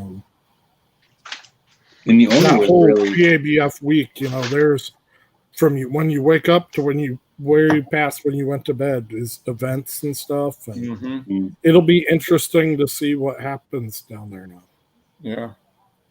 Wow. That's big news right there. That's not just Colorado news. That's anybody. No, that one is like it's pretty national because so the day that I went they closed for like 4 days just to get ready to close. And already I got there 20 minutes before they opened for the last week, and it was already a line of 100 and something people around the block. Wow. And in that line, you saw the who's who of like certain beer people from around the country, as far as guys from Russian River and different stuff. So there must have been something going on that they had to close because that's yeah. And that part of town got kind of rough. Financially successful, but yeah, there was something going on behind the scenes. That part of town, like since you guys have been there, all those buildings around it have been torn down, and it's like devoured by skyscraper stuff now. Oh, really? So, like the brick building across the street isn't there anymore? That bar? That one's still there. So that street's good, but everything behind it and then up the sides of it. Yeah, we were there last. You kind of see that because there was some building going on while we were there. Yeah. Well, you guys were at the sound. Yeah, we were there in 2019. There was a ton of building going on there. Yeah. So, Damn, that sucks, man. That's a good chill spot. Getting redeveloped again. 25 years after it was the first time. Yeah, that's a great spot. Pretty much every time we went to Denver, we'd hang out there. Yeah. There's not anybody that's like into craft beer that didn't go there. That was where Jonathan Barry's brother, like we'd always meet up down there. Tom and I met up down there the day before you guys got in town. Yeah, hell yeah. Yeah. It's right off the train too, so it's just like you walk 5 minutes. I'd been sitting there for a while. Tom comes in to Falling Rock, and Tom was excited to try something called green chili, and he's like, "We don't have a lot of green chili in New England." It's like, where do I get green chili? And it's like, I don't know, everywhere. Right. Yeah, you don't see that around here at all. Yeah, that's crazy. That's amazing, man. It really is. Yeah, that's such a institution, really. Yeah. That's sad. Man. With all the boom that's happening in craft beer, I mean, how many breweries are there now across America? And we get a place like this, a tap house. Is that what you call it? Yeah. Call it a tap house. Yeah. Yeah. What would you call? A tap house. Like a tap house, right? Tap house, pour house. Yeah. And to get a place like that closes down is sad, man. I mean, I don't know. Maybe, are we planning another trip to go to Denver this year? How does that look? Well, there is no GABF this year. This year. There is GABF, but there's no in person. Well, I wouldn't come for GABF anyway. I don't know if there is a sound. Probably not. I don't know. Probably not this year. I don't know. We might. It's never a big deal for me because I think one of the cheapest flights in the country, consistently, not always, but I think on a consistent basis, is literally Phoenix to Denver. I think that is one of the cheapest flights on a consistent basis. Besides like Phoenix to Vegas, Phoenix to San Diego, Denver to Vegas, those are probably some of your cheapest flights. Yeah. So for me, it's never really a big deal to go to Denver. It's cheap. It's affordable. Yeah. And Denver, actually, with everything happening with renting a car and all these other things, Denver is one of the places you should go to. I mean, you don't need a car. You go to Denver. You go to Denver, Get a train. Get a train pass. Pay the price to stay downtown. I think that's your premium. Pay the price to stay downtown, and you're good. Because the price you're going to pay for a rental car or anything else is going to be pretty high. Well, and even now you can stay down there in the tech center where you guys have went to the sound thing now because the light rail's so I don't know if it was opened when you guys brought here, but that'll take you to Golden and Arvada now. Yeah. Oh, okay. It'll go all the way up there. And then it should go to Boulder in the next year or so. Oh, that'd be awesome. That'd be Honestly, Boulder's nothing to brag about, but I've been looking at Amtrak. So I've been thinking about going to Denver just to take that train to go to the other side of the train there. That's a cool train. That seems like a cool ride, man. I mean, I've been thinking about it just to do that, Yeah, I think it takes, a day and a half, 2 days? Yeah, something like that. Yeah, Would you go up? Because I think you can go Albuquerque and then up, or would you go Utah and then over the mountains? I would just go into Denver and catch it there and literally take it over the mountain to Grand Junction. And you just want to do like the loop. Yeah. Yeah. Yeah. And that's a day, I think, just a solid day. Oh, yeah. That's not bad at all. There's another good one it's not like an Amtrak thing, but you just do like the Georgetown one. And it's an older, I think it's 2 or 3 hours, but they got booze on it and stuff. And that takes you up like the actual side of a mountain. Really an older train ride. That one's cool. And then there's also one in Alamosa. That's really cool too. Yeah. Yeah. Narrow gauge. Is it a narrow gauge? I think it is. Yeah. Both of them are. We are talking Andrew's language right now. Yeah. No, but I have been thinking about that because I freaking love to visit Denver. I wouldn't live there. I like to visit. But it doesn't take much arm twisting to get me to go to Denver. It's fantastic. Just a quick weekend, go over there. I want to take that train, boom, boom, have a few more beers and take off. You know what I'm saying? Like it's just that train if you do Georgetown, there's like one of my favorite drives new breweries is to just go over that mountain. It's flipping awesome. I-70 is the best, man. It's one of the best rides in this country.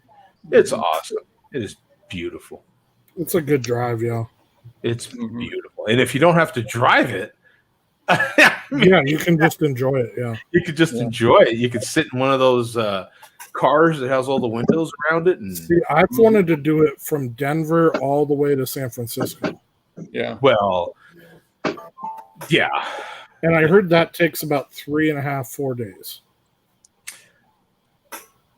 From Denver, I'm not sure about from Denver. Probably 2 days, I would think. But it takes you through wine country once you get out into like Sonoma and Napa. Yeah, we might should think about that, man.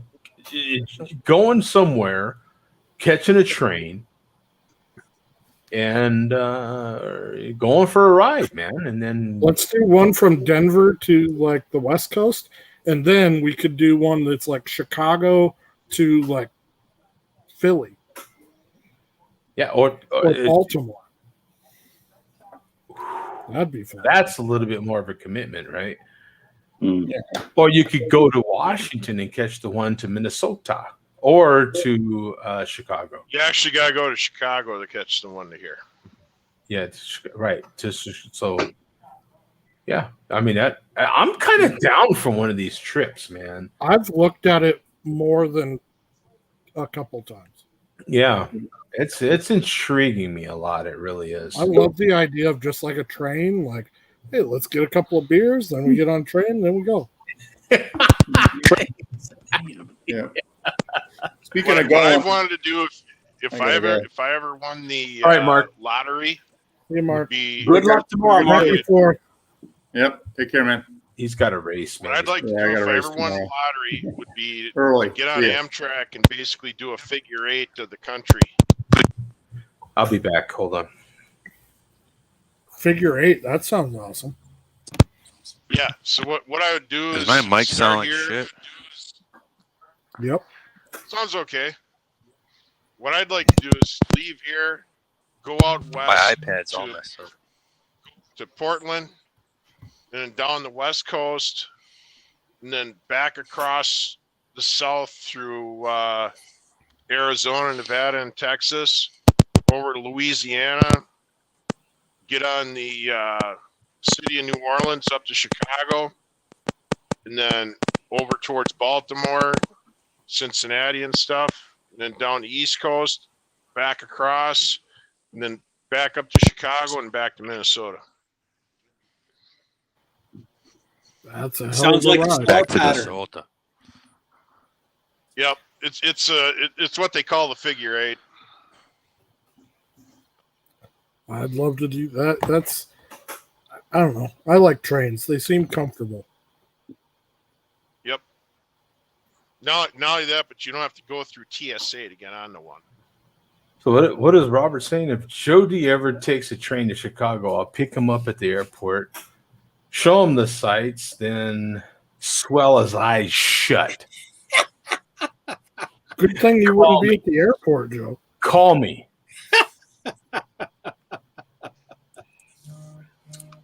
You think I should call him?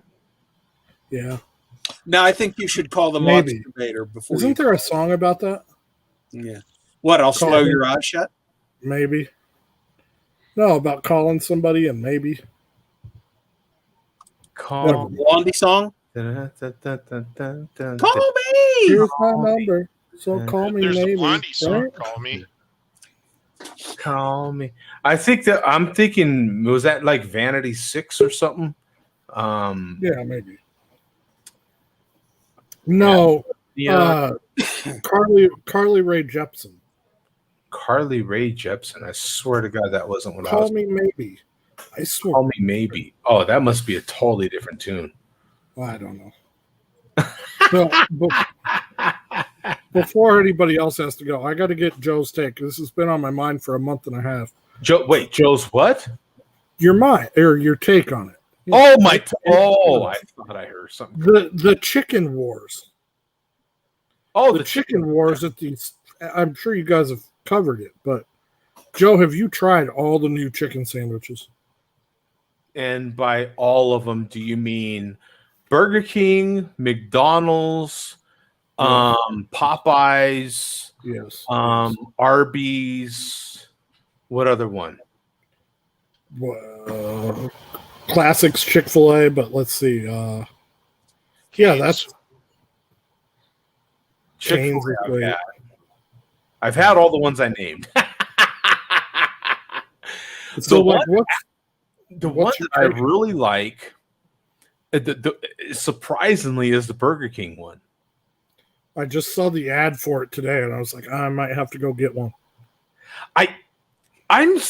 Okay. The chicken war and especially the Burger King sandwich, right, Bum? I think I've showed everybody here on this show the Burger King chicken sandwich. It feels like almost a year ago. And I am surprised to see it still making press. People talking about. I'm still seeing YouTube videos pop up. I tried all the chicken sandwiches like a day ago. You know what I'm saying? I'm like, what? This is still a thing? Like, but apparently it is. Well, McDonald's just put out like the 3 different ones. No, I've had McDonald's chicken sandwich. Good God. I feel like the McDonald's one came out right when the McRib ended. Right when the McRib stopped. Because how long ago was it I had the chicken? It was just like a month and a half, wasn't it? No, man, it's been a long time ago I had the McDonald's. I could almost, because I use the McDonald's app a lot. I bet you I could get on there and actually show when the. Hey Joe, sir. Joe, I got like 14,000 points. They're not necessary. For McDonald's or what? Yeah. So what? Okay, yeah.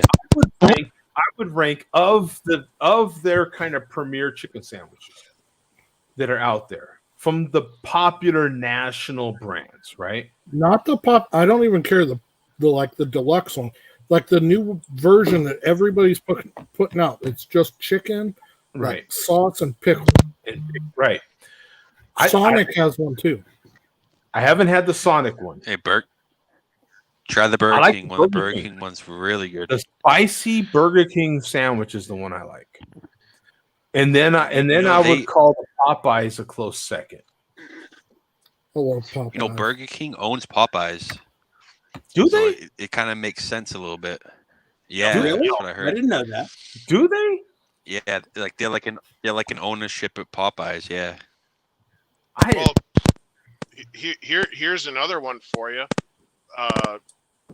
Pepsi owns KFC, Taco Bell, They also own Taco Bell, and I think they own Burger King.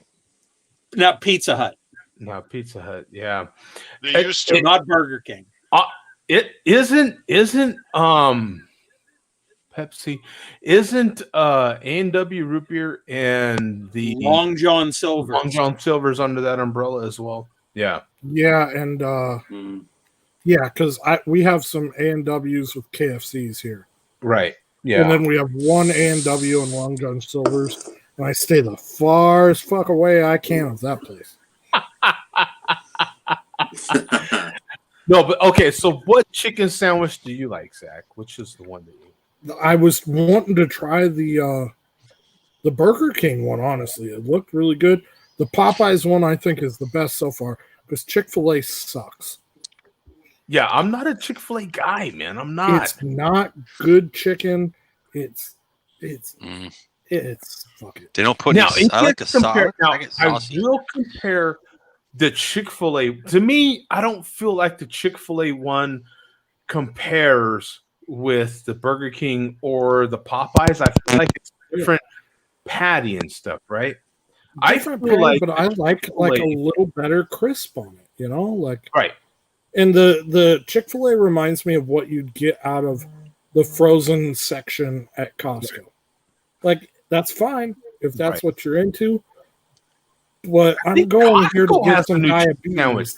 Doesn't Costco have a new chicken sandwich? Honestly, out of their I think they do, and it came out that they were helping make the fucking Chick-fil-A ones. I think they do. I think I saw that they added a chicken sandwich, a crispy chicken sandwich, because of the chicken wars, right?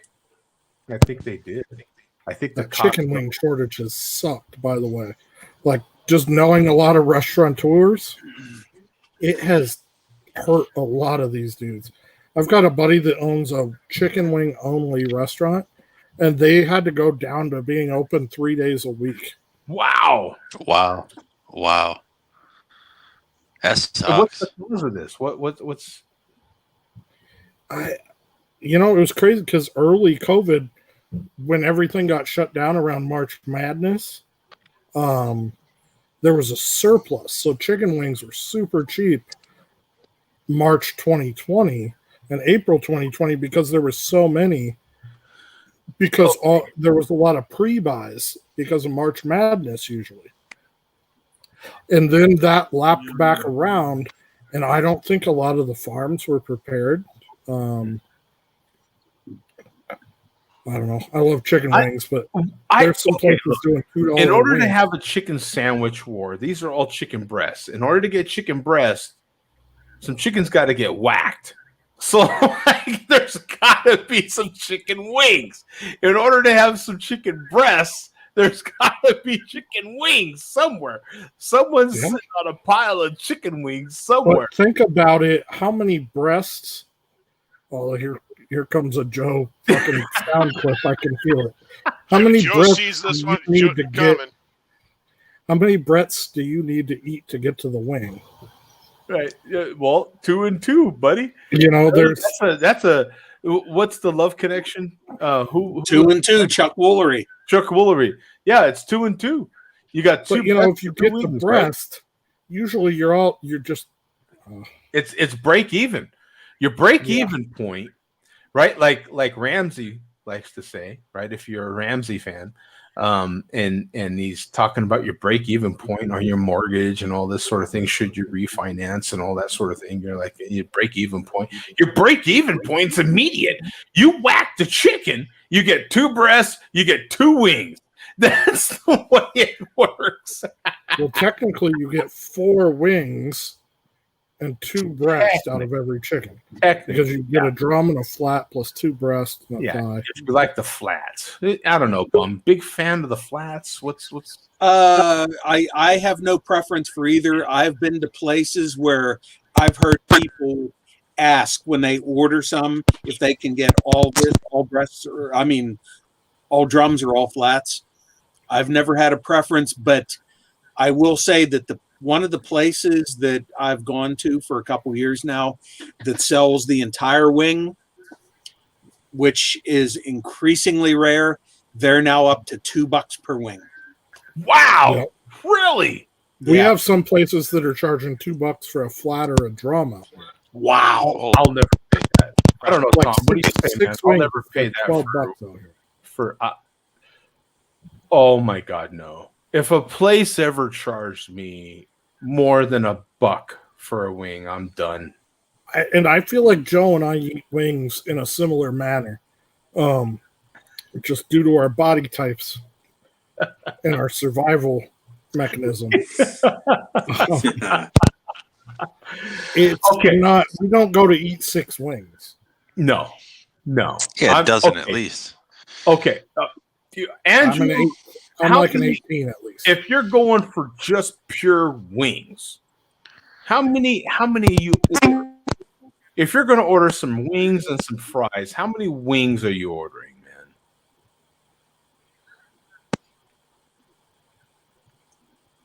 Andrew. Well, if I'm just going into a restaurant, a chicken restaurant or something, I don't know, probably just like a 6-pack. 6? Andrew, I don't think Andrew likes chicken wings. I'm not much. No. Really? Oh, he's not American. Well, he lives in Minnesota. We got to forgive him. You know what I'm saying? We got to forgive him. Too close to Canada. Yeah, he's too close to Canada. Minnesota's suburban Canada. I could pull out of my driveway and be up to Canada in like 6 hours. I can be up into Thunder Bay. We'll save the poutine conversation for man. Yeah. Okay, Tom. How many wings you ordering, man? If you're going strictly for wings, I think Tom's having some issues, huh? Yeah. How many wings you ordering, bum? If strictly wings and some fries and a beer, how many you ordering? No fries. Obviously, beer will be included. In my heyday 20 years ago, That keeps having problems. Every Monday night at Fatheads. Rogue Shakespeare Stout on draft. 20 years ago. They had them broken down into pieces. Shut down. A dozen Fatheads original and a dozen Fatheads honey barbecue. And pints and pints, pint after pint of Rogue Shakespeare Stout on draft. The greatest era of my life. Oh, I agree. Like a So 2 dozen is a good. So Yeah. that puts you at a 2 dozen order. Yeah. Or 2 orders of a dozen. You break Yeah. it up over some beers so the next dozen's still hot. Oh, If you Those are get factory different tricks. sauces, if I different go sauces to definitely a helps place, too. I'm literally starting at 20. That's where we start. For sure. You know what I'm saying? I may break them up into okay, give me 10 this flavor and 10 that flavor, but I'm gonna start there. 20, I can tell you right now. I'm walking in, I'm like, do you want something? Yes, I want a beer and 20. Give me 20 mediums and we're good. You know what I'm saying? Start there. That's always like my baseline as well. Like, let's go in. I want a dozen. I like it super hot. So let's start with a hot and a beer. Yeah. That gets me like, dozen will get me 2 beers through. The second dozen, okay, maybe we'll go a little hotter, 2 more beers. And then I've been known to do a third, you know? So when I was, let's see, I wasn't even drinking age yet. No, maybe I was. I had just turned 21, maybe. Yeah, I just turned 21 because Alicia and I had just met. And I was actually training to be a competitive wing eater. Oh, really? Yeah. And I had gotten up to where I could do about 50 in about 25 minutes. 20? Oh, son, that is getting About after 50 and 25 minutes of like medium, just shitty, just. And that I always say that's how I won my wife. She will argue that was definitely not true. But I was drinking and eating one night and I fell over and broke my shoulder like a week and a half before I was supposed to do wing bowl. Oh. And I was all set up and I'd done qualifiers. I was ready to go into wing bowl. And broke my damn shoulder, and it's hard to eat wings one-handed. You right? Yeah. Oh my god. Competitively, at least. Okay. The last competitive. This is gonna. I am gonna fit every single malt liquor guy's stereotype right now. The last competitive thing I did, I was a teenager, and it was a watermelon eating contest that I won.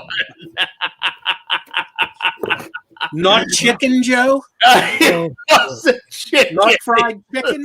Watermelon.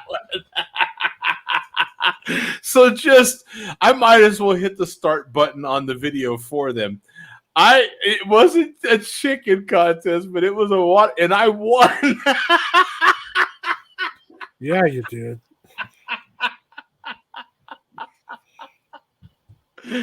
So I expect a lot of hate next week because. But you know what? That's one of those stereotypes there's no reason for it to exist. Yeah. I know so many black guys. Screw it. I love chicken. I love watermelon. I don't care. I don't care what anybody says. I don't like watermelon, but I eat enough chicken to make up for my hate in watermelon. Yeah. It is funny. Yeah. The last competitive eating thing, I think I was 15. And I entered, and there was just nothing but other grown-ass men in there. And I don't remember why I entered the contest, but I could eat, man. When I was in my early teenage years, God, I could eat. I've been kicked off of buffets. I mean, you name it. I could eat, man. And so I entered that contest. Did you ever do one of the old, remember when all the steakhouses had the steak challenges? I didn't do a steak challenge. Like the amazing movie about the old 96er, the great outdoors. Mm-hmm. We had a steakhouse here in Denver called the Trail Dust, and they did one. It was like, I think it was 80 something ounces. And I was 16, I think, and my parents took me there. just a cliche like steakhouse at the Slide and the pots of beans and all that, and 80 ounces plus of steak is a lot of meat. It's a roast. It's so much meat. But damn it, I did it. Yeah, that was God. I haven't thought about that in a long time. Yeah, I crushed that contest. Let me tell you, I've been kicked off of places where they had all you can eat ribs, and they refuse to serve me anymore. Oh, that's great. I've been kicked off of buffets where they're. I've been literally refused service for eating so much at that age. And I was all that age, 14, 15, 16. God, I could eat. I mean, I could eat, man. See, that happened to me when I was an adult.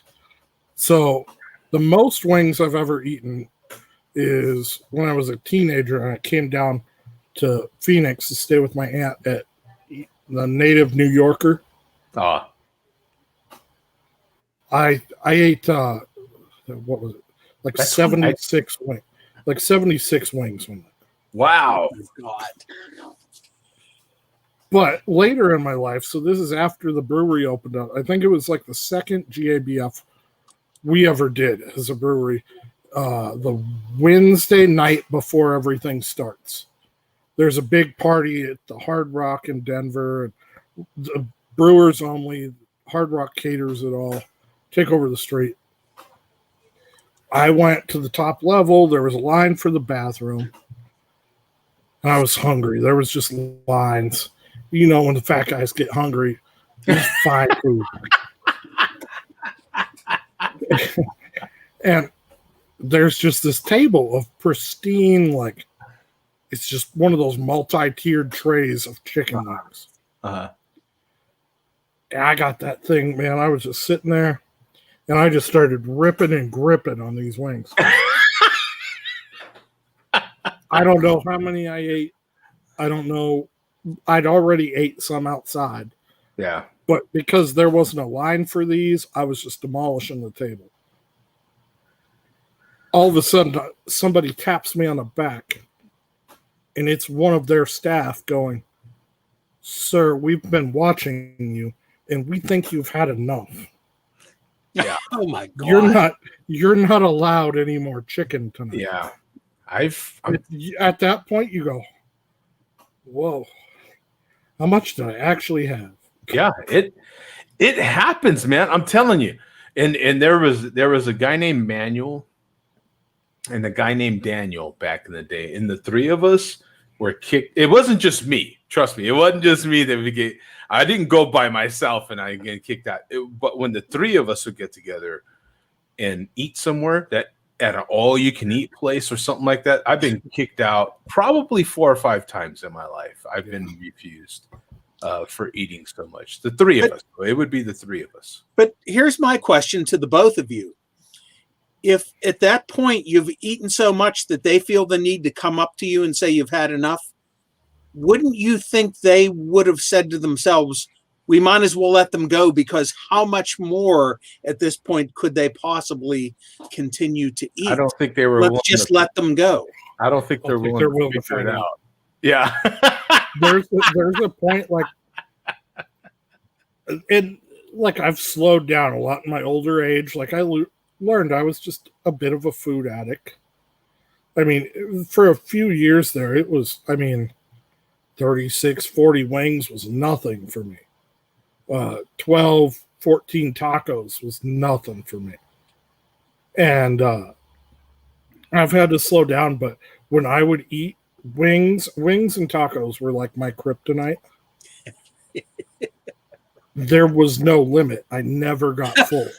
I've even had my business partner, he would watch me eat wings, and it's like, it was almost like a blackout for me. Like I would just black out and just eat. Yeah, I've never get full. Oh, now Blackjack says he's been kicked out. I've been kicked out for all you can eat fish before. Yeah. That's a good one. That's hard because, man, heavy fried food usual? I don't think so, man. I fish, that fry, especially if it's really crispy and light. Yeah, fish and chips, man.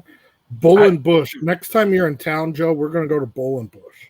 Oh, that's gonna be like the new hangout. That's more in the Cherry Creek area, but it's super old, cool brewery, bar, brew pub, but it's all English themed.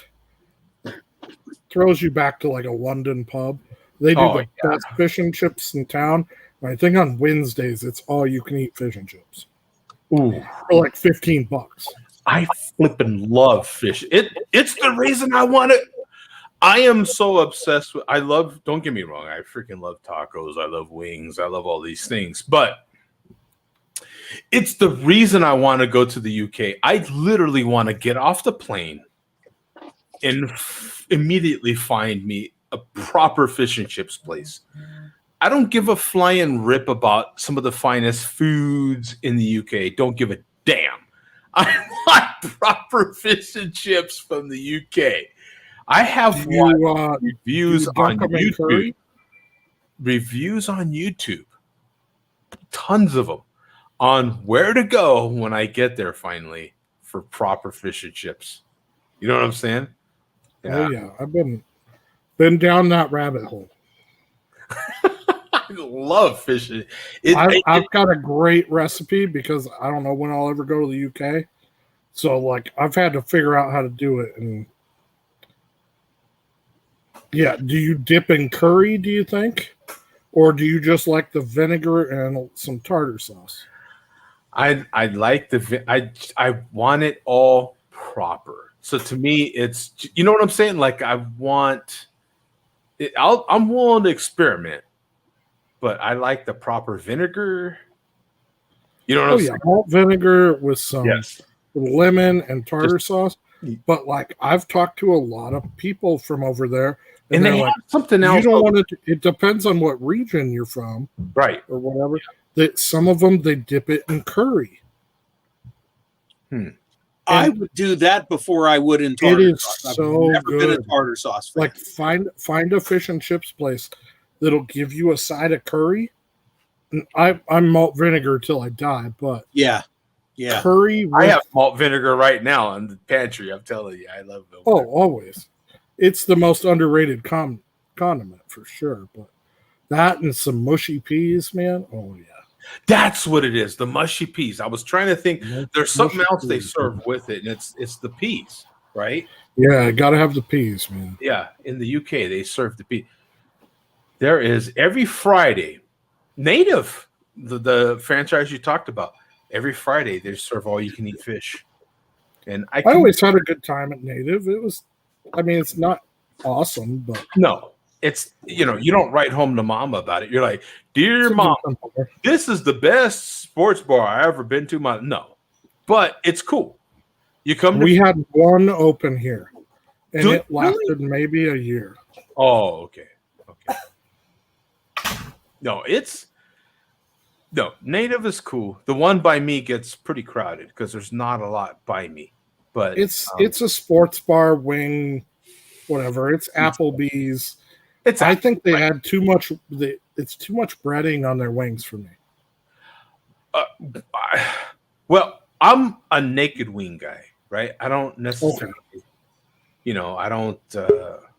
I'm not a big. You say that my wife's over here in the fridge getting a beer. Oh, this shit's fucking. Why is Joe naked? How else do you host the show? I mean, you host the show with clothes on? Give me a break. Yeah. That's for amateurs, isn't it? Somebody's got to do it. I mean, somebody's got to do it, Now, see, if me, you, and Tom walk into a bar, that's a joke somewhere, isn't it? But I swear to God, I'm starting out. I am telling. If my wife walk into a bar, I am telling the waitress or waiter, who in the hell it is, the person that's seating us, just let's start with 50. I need 50 wings. Talking about wings. And pitchers of beer. That's where I'm starting. I already know how to. Between the three of us, yeah. Yeah. to start. And it has to be with the bone too. It can't be chicken tenders. Oh, I no, like I'm- the No, bone. I don't want fucking chicken tenders. I don't. Have you consider seen that YouTube video of the guy? To me, that's nuggets in a different form. That's no. There's a whole YouTube video of a guy that actually goes to court trying to say that, like, no more calling chicken boneless wings wings. Like, Aren't some of these cases from Colorado? Aren't some? I'm sure there are. There's enough weed here to make that true. I think some of them originated in California, in Colorado. Honestly, I think so. Alicia could hear all that, and Joe goes, "Well, yeah, me, you, Tom, we walk into a bar." And Alicia goes, "Well, you're the first joke. You can't walk."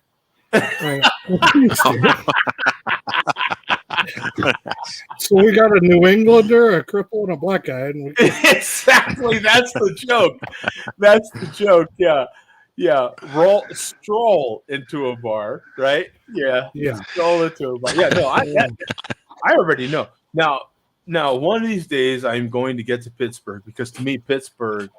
Me too. Okay. There's a town. Okay. Just I'm a sports fan. You guys know that. I love sports. I'm a season ticket holder. You guys know this.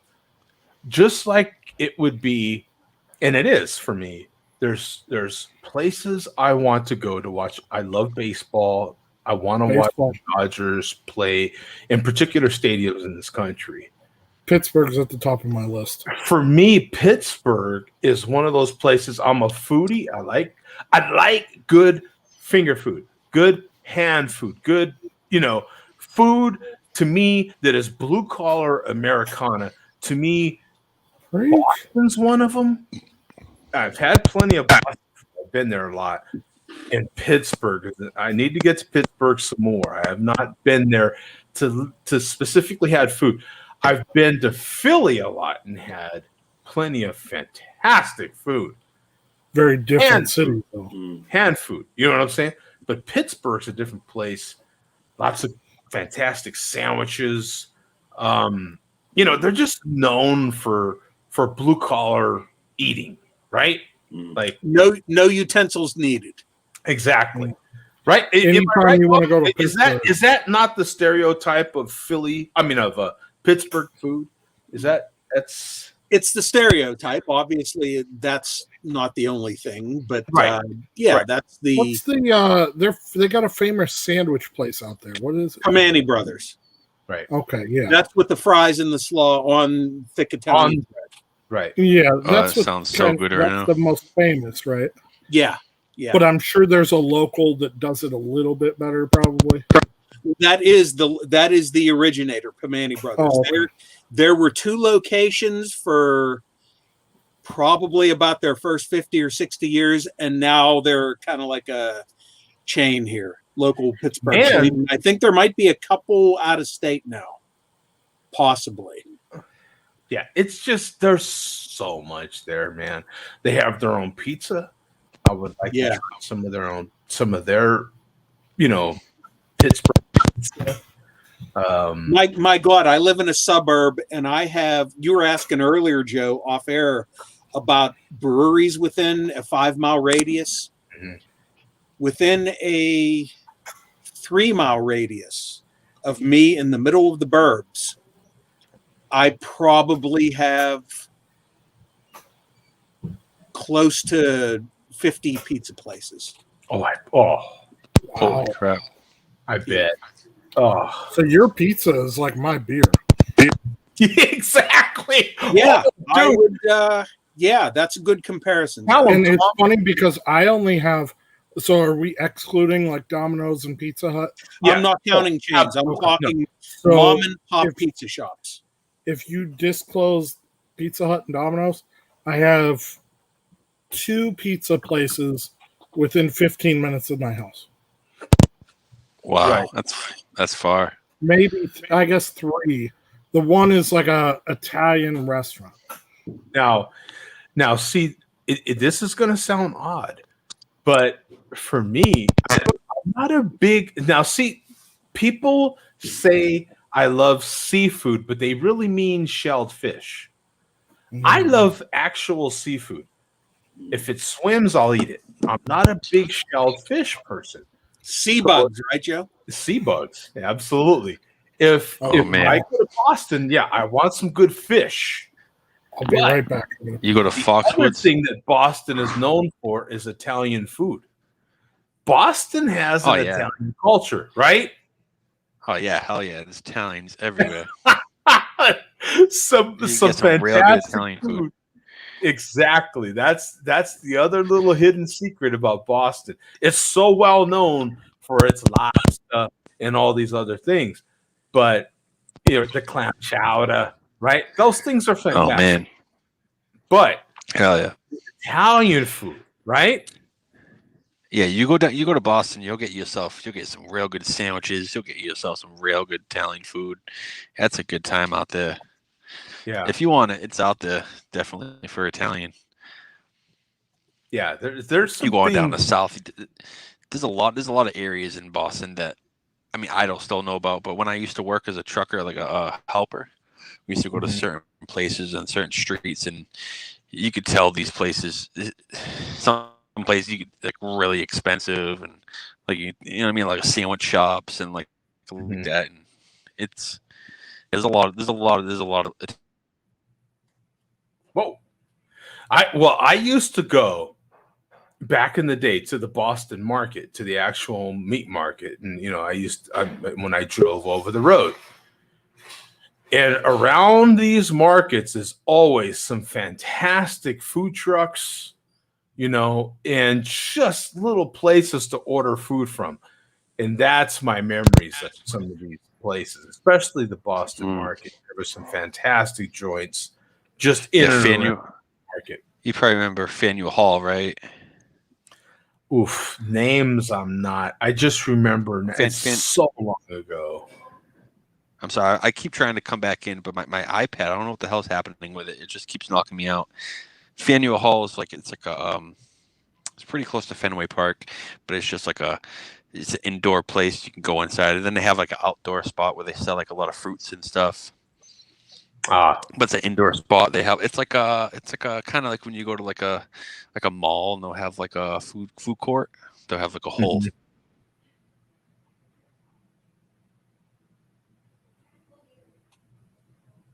Oh, I guess that's it for his iPad. Oh, there he is. Oh, I'm here. Yeah, Zach's back as well. Yeah, hey, we all have to, recycle. You know what I'm saying? Yeah. I missed Tom's whole sushi thing. I had to leave actually because Tom was getting me a little excited. Or not sushi, just seafood. Yeah. But it's, Denver is just this, and Tom knows, Tom's been there. The beer culture in Denver is just, when you're a beer guy, it's so addicting. It is just. How much fun did we have?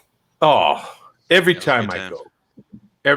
I don't think you could not go to Denver and have a good time.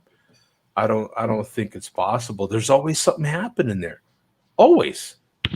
I think it's because you're able to walk everywhere. So everything's so close, and you don't have to take a vehicle and go here and there. It's okay.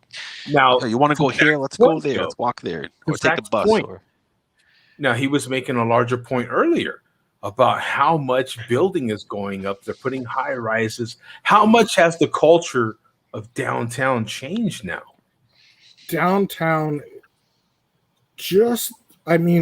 from a little bit of the COVID stuff and with just all the weird things that have happened through the last year, downtown got weird. Our crime is up pretty good downtown.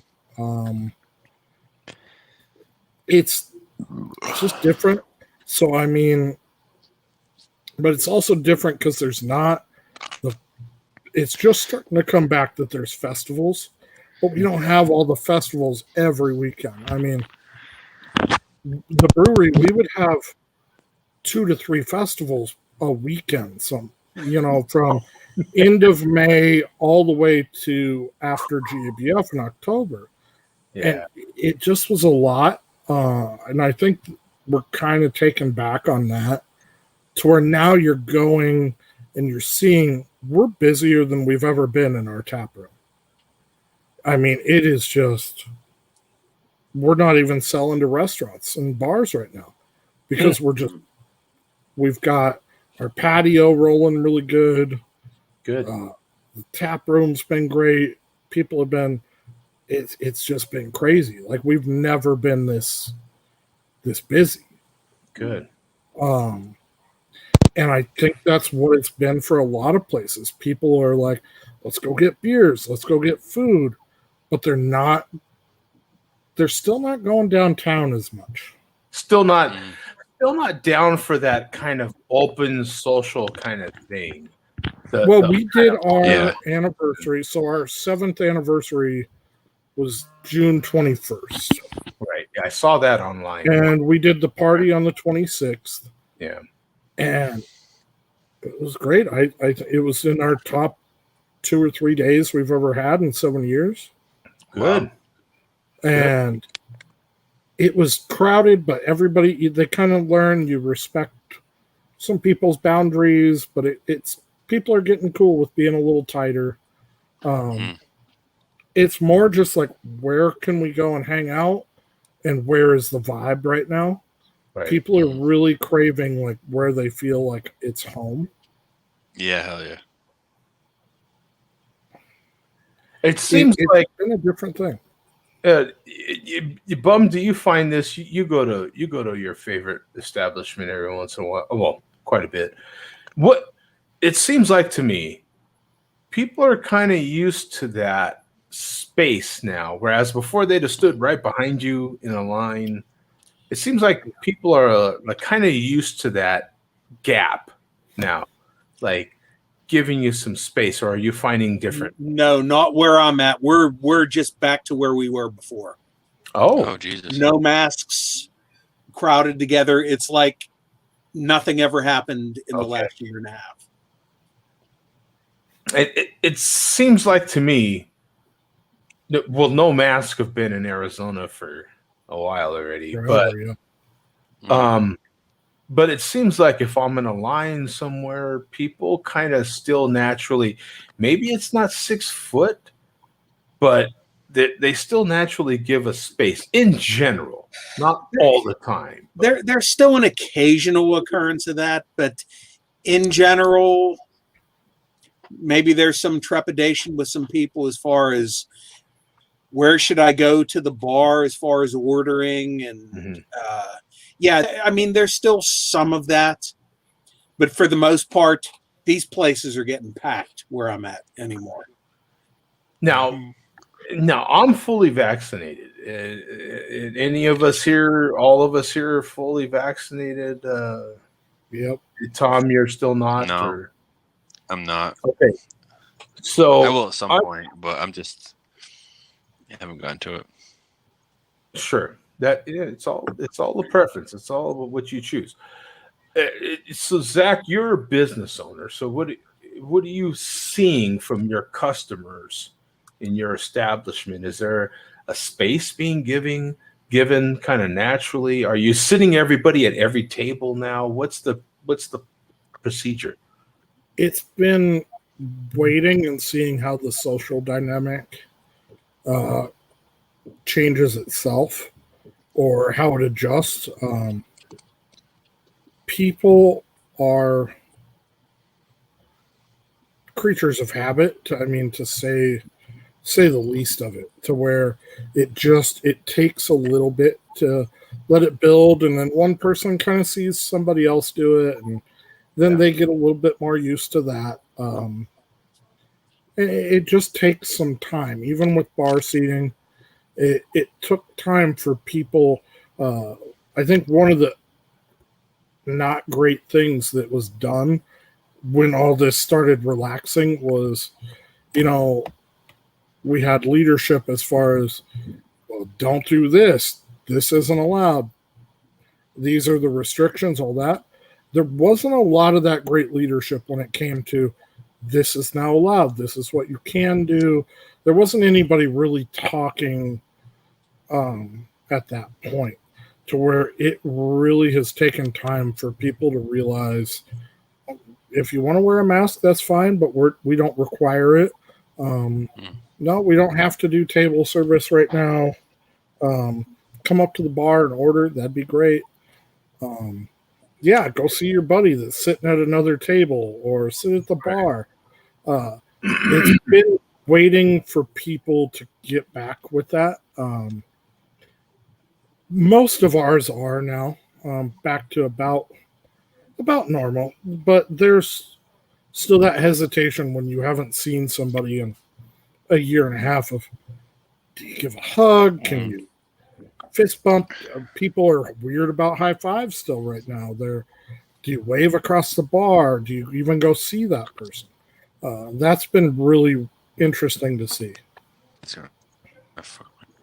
Yeah, because you went through something unique as well. Like it started opening, and then there was this weird shutdown by your mayor or something like that. Yeah, we got shut down right about Thanksgiving, and then all of December and a lot of January, which of course it was like not shut down like it was the first time to where it was to go only. They shut us down to outdoor and to go only, which outdoor November, December, January is not the greatest time in Colorado to be drinking beers on a patio. Exactly. So that was tough, but it was really interesting. I mean, we had 0-degree days. There were 30 people outside drinking beers. You know, they were bringing parkas and blankets and all of their own like winter gear, and we were selling blankets for charity. We had neighbors that were making blankets, and we would be like, okay, if they buy them, we'll just give you the money and we'll donate it to charity. And then we sold some hand warmers and stuff for people, and they were like, yeah, sure, we'll sit out here and drink a couple of beers in negative temperatures. You know, couple high ABV stouts. The beauty of this thing, right? Now, 2 years ago, would you ever imagine you, a business owner, would be doing such a thing? But look at the creativeness that came out of that necessity. And now that you're kind of on the other side of it, I mean, the confidence you've got to have in your staff, those loyal customers, the confidence has got to be immense. I mean, you know that, okay, you know what? We've got this other side now. We came through it. We've got this like creativeness that we didn't have if it wasn't for that necessity. Yeah, I think it went, kind of like I think we were talking earlier. Events, they were just all the time. No matter where you landed in Denver, there was something going on. Oh, go to this beer release. Go to this. Because that's what you thought you had to do. You thought everything. It was always just this event. My whole life was like this crazy nonstop event. And, COVID kind of taught you like, okay, we got to go back to the basics. We got to sell beer, but not just sell beer. Like one of the biggest things that got us through COVID, and we heard it from a lot of customers, new and regulars, was the interaction that we were able to give, whether that was going to be in person when somebody was picking something up, as far as just being very gracious and thankful for them, or it was going to be our outreach on social media, which was just like, it was a lot of being thankful and saying, hey, how are you guys doing? What's going on? Like, and saying that we missed that across the bar, but we could create that virtually as well. That was a really big thing as far as creating those. You got to have that neighborhood pub connection for us, and that's how we survived. That's fantastic. I mean, I think it's wonderful, man. You know what I'm saying? It's different, and I don't mean to go on a tangent, but I cried more in the last year and a half than I've ever done for anything. And some days were hard, and some days, the hard stuff, that's what everybody looks at. Times that I cried the hardest in the last year and a half were honestly because of the better days that you just couldn't even believe. You're so grateful that somebody was out there supporting you, and that we'd get a business office that would come by and buy 20 or 30 crowlers just to give their patients, but they were doing really good and they know we needed support. So, hey, we're going to spend some of our money that we're making to make sure you survive, and then we're going to give it away. And when you see that stuff, and when you see this person that, they just don't have anything anymore. They've lost all their social stuff. They've lost going out. They don't have any family or something. And you're being able to connect with them, whether it's virtually or whatever. When you figure out that what you're doing is what's really keeping some of their shit together, it's a trip on your heart, and it makes it bigger than beer. It's so much bigger than beer. Right. It's this community thing, and it's just so much further than beer anymore. And that's just what I've learned, and I can't wait to do more events. That's great, but they're a lot of work. But sometimes it's just about spending time and see how do you like the beer? What's going on in your day? So my takeaway is you're almost doing events for just doing events sake, and didn't necessarily know, because that was what everybody was doing, and you didn't really know how to connect. You've learned out of necessity how to actually connect with your customer. I've always been really good at it. I've always been a guy that, if I'm at the brewery, I'll go table to table. Even if I'm at another place, I love having my connections, but this was beyond that. This was hey, we're all just trying to make it through our day sometimes, and maybe it's a 1 out of 100, but there's 100th table that you'll stop at, and that is one of the most genuine people you'll ever meet in the world, and they really just were excited to be there. When you meet somebody that is just generally excited to be drinking your beer or to be at a place and that you're talking to them, great day, bad day, it doesn't matter. Yeah. That connection, that feeling, they're worth it. I don't care what kind of beer, malt liquor, whatever it is. That is the key to life. Let's not go too far. Yeah. Now, it may not matter what beer, but malt liquor, are we really going to throw them in there? Well, if I had time on Monday, I would go see Jay Vega, but I don't know. That's after 4th of July, and the spring sucks. Any thoughts on anything being said here, Bum, before we get out of here? I mean, Zach said he didn't mean to go off on a tangent. My reply to that is, Zach, that's what this show exists for. That's why we're here. Yeah, I appreciate you jumping on, Zach. I love that input, man. Absolutely love that input. It is very necessary. Gives good reflection for everybody. I love hearing about how small business made it through the toughest times in the world that we've had. It's fantastic, man. Tom said he couldn't stay on, man. The iPad's just missed. Yeah, I know he's having this thing. Yeah, it's been wild, but the stories, I think, of triumph and just gratefulness need to be heard a little bit more. There's too much negative, and we all fall back into this negative shit. And it's just I don't need that. I don't need to be negative. No. And you know, some negative is decent, is okay for reflection purposes, to keep you balanced. But yeah, for the most part, you're just like, you know what, man, I don't need that. You know what I'm saying? Yeah. What were you gonna say, Bum?